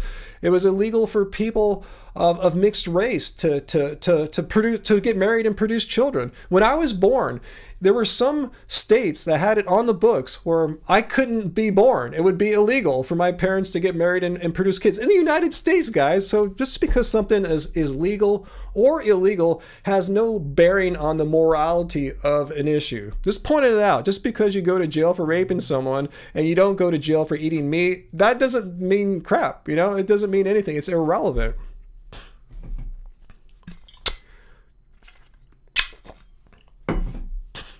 And the only reason rape is wrong, Dr. Bear, is that you go to jail for it. That is pretty disturbing. Like, meaning, if you didn't have to go to jail, it might be cool.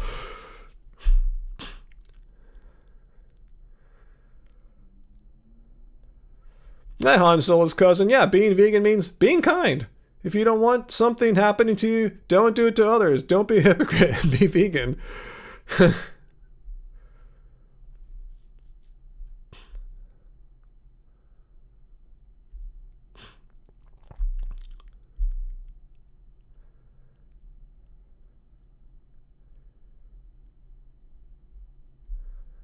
I'm not gonna show that. Oh, that's Jesse 12 string. Yeah, that's kind of that's Jesse 12 string. I showed your comment there. That's kind of what Freedom Hong Kong is saying there, huh? More or less.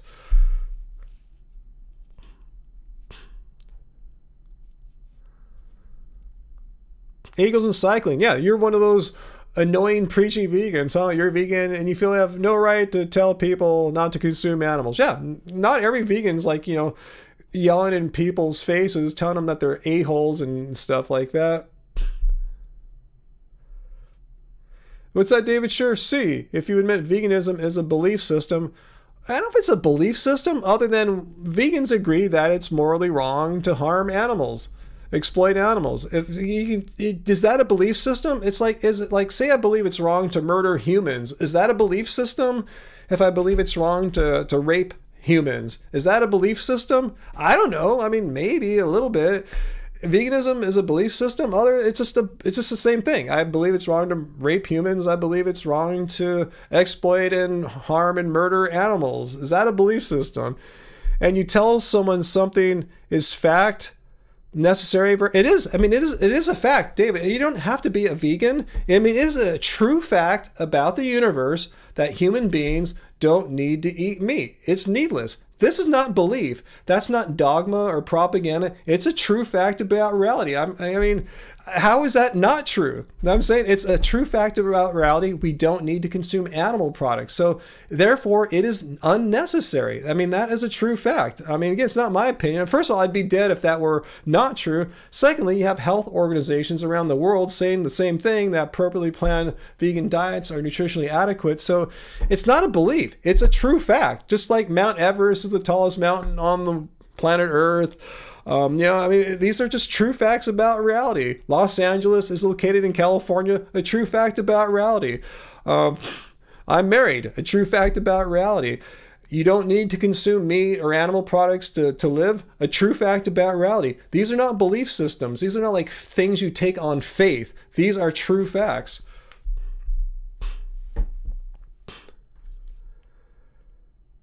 Yeah, it's not a belief system, as Dr. Bear says. Like, what God do we pray to? What supernatural beings? No, it's just like I believe murdering humans is wrong. Just like I believe murdering animals is wrong. It's the same thing. Yeah, by that logic, talking about anything is preaching, huh, Aster?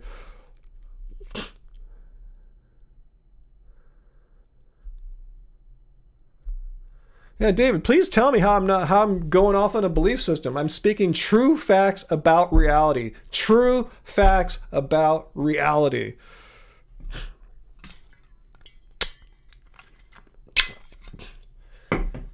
Yeah, belief systems doesn't have to be religious, but belief systems are often based in not in true facts about reality. How am I speaking untruths here? These are true facts about reality. It's unnecessary to consume animal products. That's not just opinion or a belief or faith. It's a true fact. I mean, let's just look at some opinions of health organizations. If you think I'm just speaking nonsense right now, I can show you the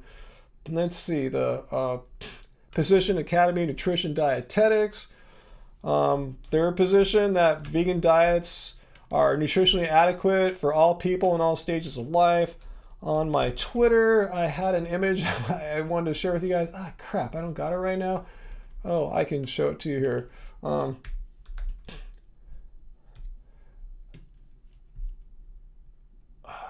Crap. Where's all my images at? Damn it.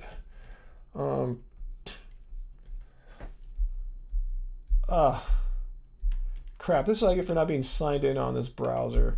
Oh, well, I have other health organizations from around the world whose opinions echo those of the Academy of Nutrition Dietetics, that vegan diets, appropriately planned ones, are nutritionally adequate. You don't need to eat meat. Again, this is not my opinion. This is a true fact about reality.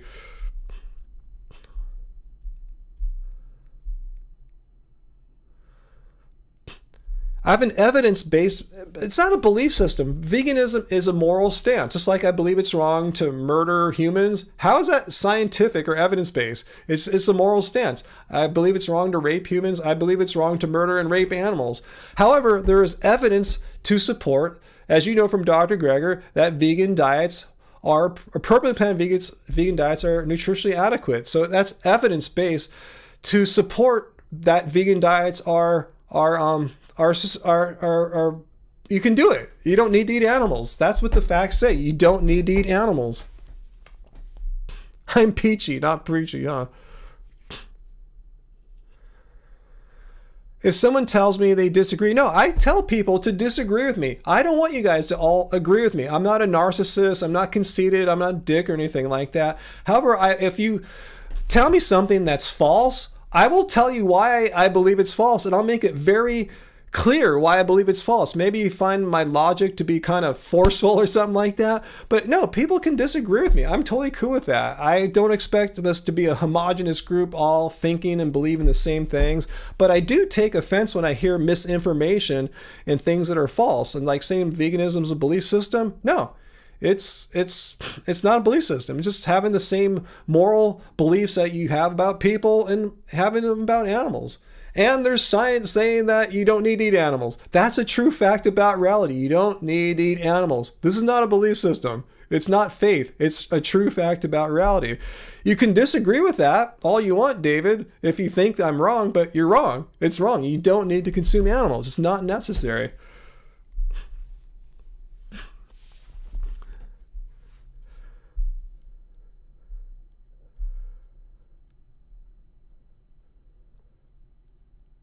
That's funny, yo, Nikki G. Yeah, people trip out when I wear my Praise Satan t-shirt, you know?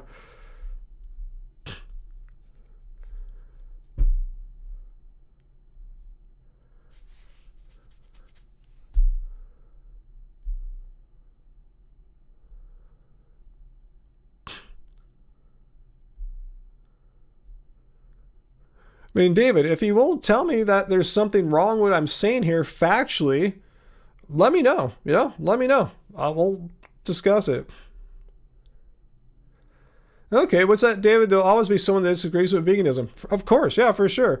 I don't, but there always will be. Veganism is a belief. That's great. I'm not telling anyone they are wrong. See, non-preachy, cool.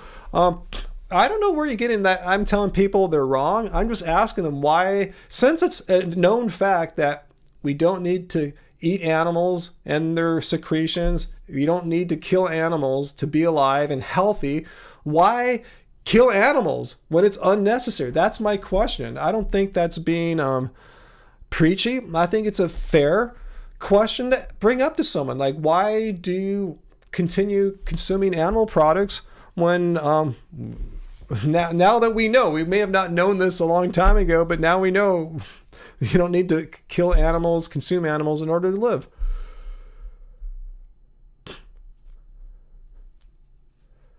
Yeah, Han Solo's cousin. And before we kill the animals, animals are forced to be locked behind bars. They are raised to be exploited and contained their entire lives. It's morally wrong to do that to animals, just like it would be for humans. Yeah, so why engage or support a lifestyle which pays for animals to be caged pretty much their entire lives and then ultimately shot in the neck or whatever? Like, why? Why do you want to support that? When you buy something, you're voting with your dollar saying, yes, this is cool. I give you the thumbs up and put out more of this stuff into the world with my money.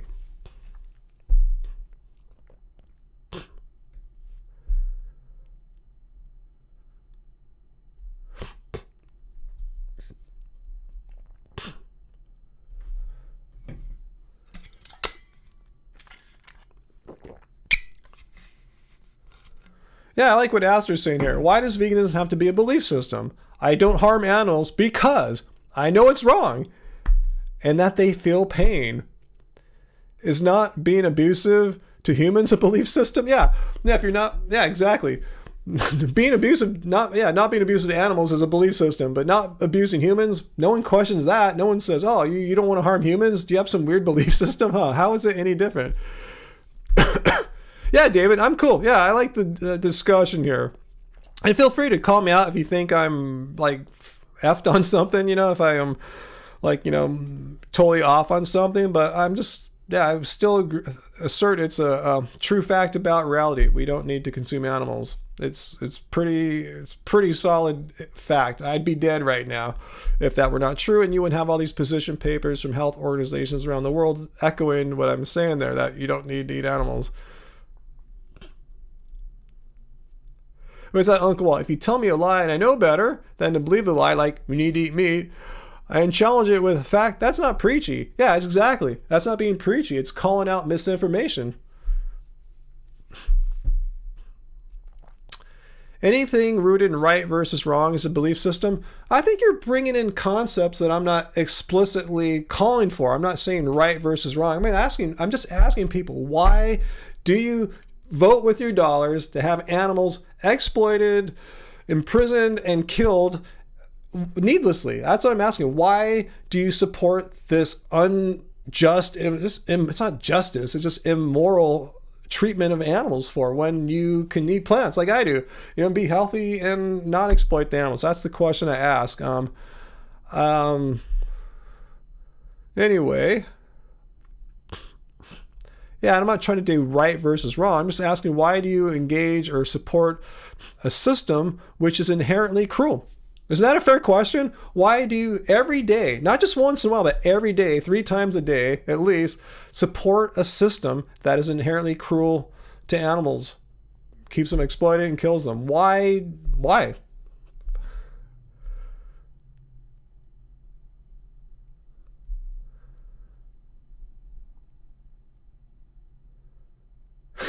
That's funny, Go Live. Yeah, we don't say that anymore. Why does it bother someone if it's a belief system? Because I personally take offense of it, because it's absurd. How is that a belief system to believe that it's wrong to harm humans? Wrong to abuse humans? Those aren't belief systems. And same thing, it's wrong to harm or abuse animals. How is that somehow, when it's animals, become a belief system? I don't see how, in one human case, it's not a belief system. In the animal case, it's a belief system. I just find it a little frustrating when people try to claim that, make that accusation that it's a belief system. It's like, yeah, belief system of not harming animals. Just like I have a belief system of not raping people.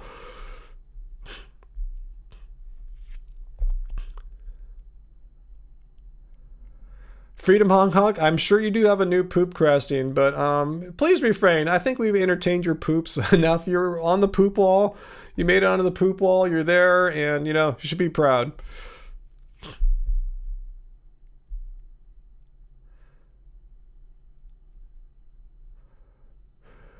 Whew.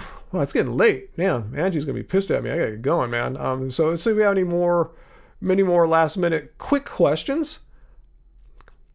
Let's see, Roger, can someone put Ryan's question in the chat? I want to use it. What's my question, Roger? Hey, Han Solo's cousin. Hey, thanks for the late last minute super chat tip here. Animals can be vegan. You just need to find the right pet food. Yeah, dogs for sure. I've seen like pretty much everyone I know who has a dog and the owner's vegan, that they've been having great results with vegan dogs. But again, thanks so much, Han Solo's cousin. You've been pretty much supporting us hardcore, almost single-handedly for the past few live streams, and we notice that and we appreciate that. I'll let Angie know.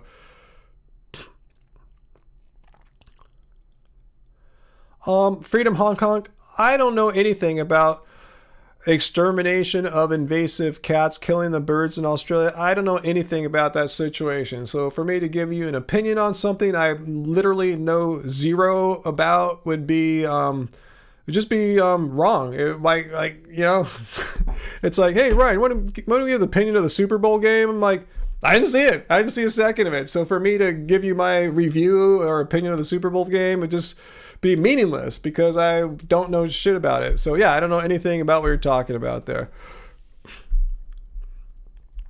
I don't know what's for dinner. Hopefully Angie's got an idea there.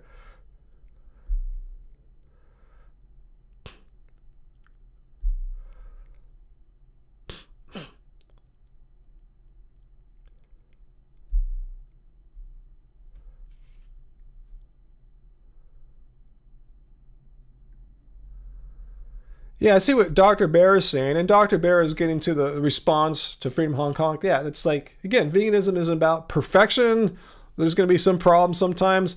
Like in his example, Freedom Hong Kong, about your cat infestation to like a rodent infestation. If you have a rodent infestation in your house, maybe you have like, say, dozens or hundreds of rodents, you might have to call an exterminator. Yeah, if you have a few, you could do what I did and remove the source of food. And fortunately, they went away, no rodent problem. But if they infested the house, I know veganism isn't asking, yeah, you just got to live with it. Just settle down with the rodents, let their dirtiness come into contact with you all the time and cool. No, they're not asking. As far as possible and practical, veganism isn't asking you to live in a rodent infested home for the rest of your life.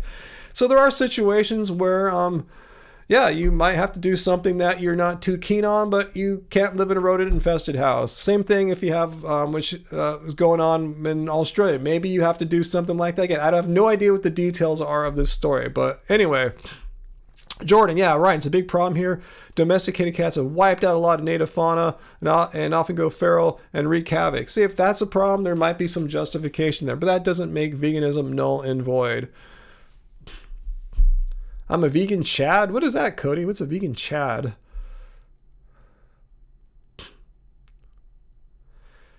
Yeah, Dr. Bear. Ideal solution is for people not to introduce invasive non-native animals and plants in the first place. But yeah, again, we don't live in a perfect world. That's what I keep saying about as far as possible and practical. We don't live in a perfect world, so sometimes you have to have an imperfect solution where, you know, no one wins, kind of. Do I have blood on my hands? If I had to call it an exterminator, David, I would have blood on my hands. But fortunately, I didn't let it escalate. When I saw the rodents growing in numbers, I removed their food source. It took a few weeks, but eventually they left, and I don't have a compost bin out front anymore. But if I had hundreds of rodents running around, thousands of rodents, I would call an exterminator. I would, you know. I'm not going to live with 1,000 rodents in my house. But again, I was prudent and I acted. What's the word I'm looking for? Proactively to remove the source of food for the rats.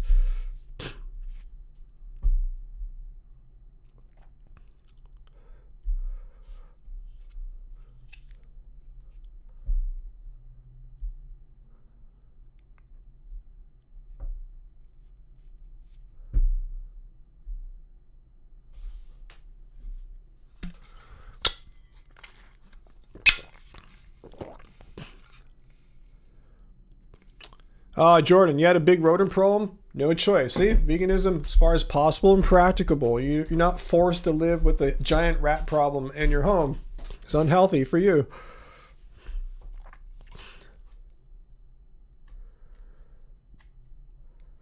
Yeah, unfortunately, I had to get rid of the compost bin. I enjoyed it, but once rats start living in it and then moving into your home because the compost bin is right next to the house, that's it, you know?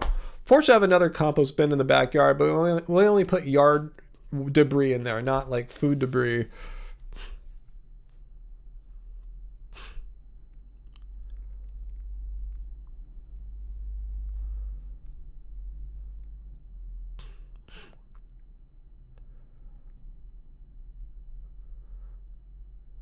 Travis, your dog likes carrots and sweet potatoes? I know, huh? I don't know. Is it true fact that Hong Kong's saying if a dog eats meat, it goes more crazy than it does with vegan stuff? I don't know. I've seen, yeah, vegan dogs. I mean, dogs eat plants and go nuts as well. Your dog likes vegan jerky, G-Light? Yeah. Well, I'm glad we can help you arguing with 80 people, Freedom Hong Kong. But really, just come and argue with me. I know our viewers will want to jump in and discuss it with you too, but yeah, just talk to me.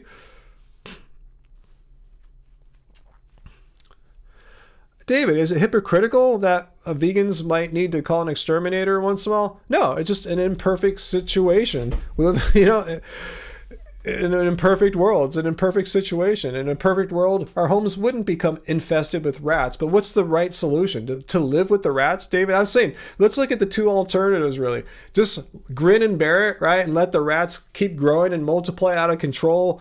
Or do something unpleasant about it, but it needs to be done because you live there. It's your house. You know, you're not, as a vegan, supposed to live in a rat-infested home because you're vegan. That doesn't follow from that.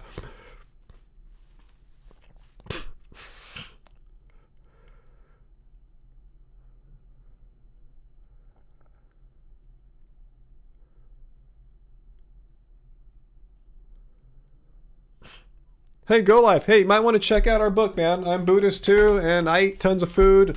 I told you expended over 1,000 calories a day at the gym playing basketball, and I have no problem. You know, I don't think my metabolism is strange or anything like that. You might enjoy the Happy Healthy Vegan Cookbook. Yeah, rats carry diseases, could be a health hazard. Just you shouldn't be living in a rat-infested home.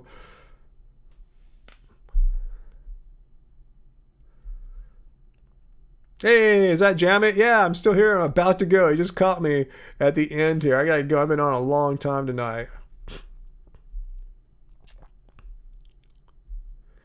Yeah, Hunt Dr. Bear. Who cares if your dog might get slightly more excited eating meat versus some vegan treat or something like that? You know, doesn't matter. As long as your dog's healthy, who cares if it might get a little more excited? Is that going to make your dog's life that much better or something like that?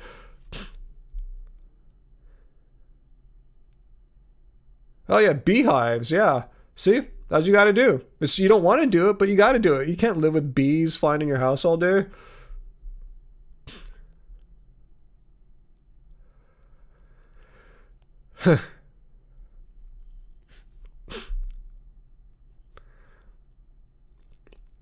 Yeah, Hansel's cousin. Thanks for coming by, Hansel's cousin. And with that, I should probably get going too. I've been on a long time. I feel really bad now about not being with my wife right now on this Friday night at 9:24 Pacific Standard Time. So yeah, thanks Hansel. Thank you, Hansel's cousin, once again for like pretty much like funding our live stream here. Very much appreciate it. I'll let Angie know that once again you came by and rocked hard here on the donations and just general conversation as well. And I want to thank Uncle Walt for doing a great job of timing out people that needed to be timing out and just, you know, helping our not mine, but just our whole night here, our live stream chat, you know, our live chat to just be as friendly and, you know, just, you know, nice as possible, because some people don't come with the best of intentions. So thanks, Walt, and thank you, or Uncle, I should say, and thanks for everyone for making this a great live stream. Yeah, Jamie, you gotta come. Maybe I'll try a different time for you. I'll try to do a midweek one. That's usually what I try to do. My Friday night one, 6 p.m. Pacific Standard Time, which is about 3.5 hours ago. And then I'll try to do a midweek one as well, like usually Tuesday or Wednesday. I'm not sure if that's gonna happen this week. Doesn't happen every week, but I'll try my darndest. All right, guys. So anyway, guys. Thank you for this. This was a fun night. I got to debut the poop wall, which is really fun. I'll show you the poop wall once again. There's your words, Freedom Hong Kong, for all to see there on the poop wall. So take some pride there. You're on the first night of the poop wall. Its debut. You got your words up here for probably the longest amount of time too, so you can tell your friends about that. So yeah, it's a long 3-hour live stream, 3 hours and 40 minutes actually. So I'm beat. I'm tired. I'm probably just gonna like pass out after this of just tiredness. It's probably all gonna hit me. Anyway, guys, I don't think I have anything new to say. I don't have any new videos in production right now, but we'll get some more stuff out for you soon as well, and we'll have more to tell you about the new Love Spirals EP, which I believe is still coming out a week from tonight. We had some issues with our digital distributor with the date. They said we didn't enter it right. Anyway, I'll ask Andrew what's up with that, but I think it's coming out a week from tonight, so we'll have more to tell you about that, guys. So yeah, all right, guys, so until next time, just remember, we appreciate you, and I just enjoy my Friday nights with you. These are fun times for me. The several hours I spend chatting with you and the anti-vegans too. It's all good. But I really appreciate the great community we built up here, and you guys are loyal, hardcore followers. Much gratitude to you all. So until next time, guys, it's remain happy, healthy, and vegan. Adios.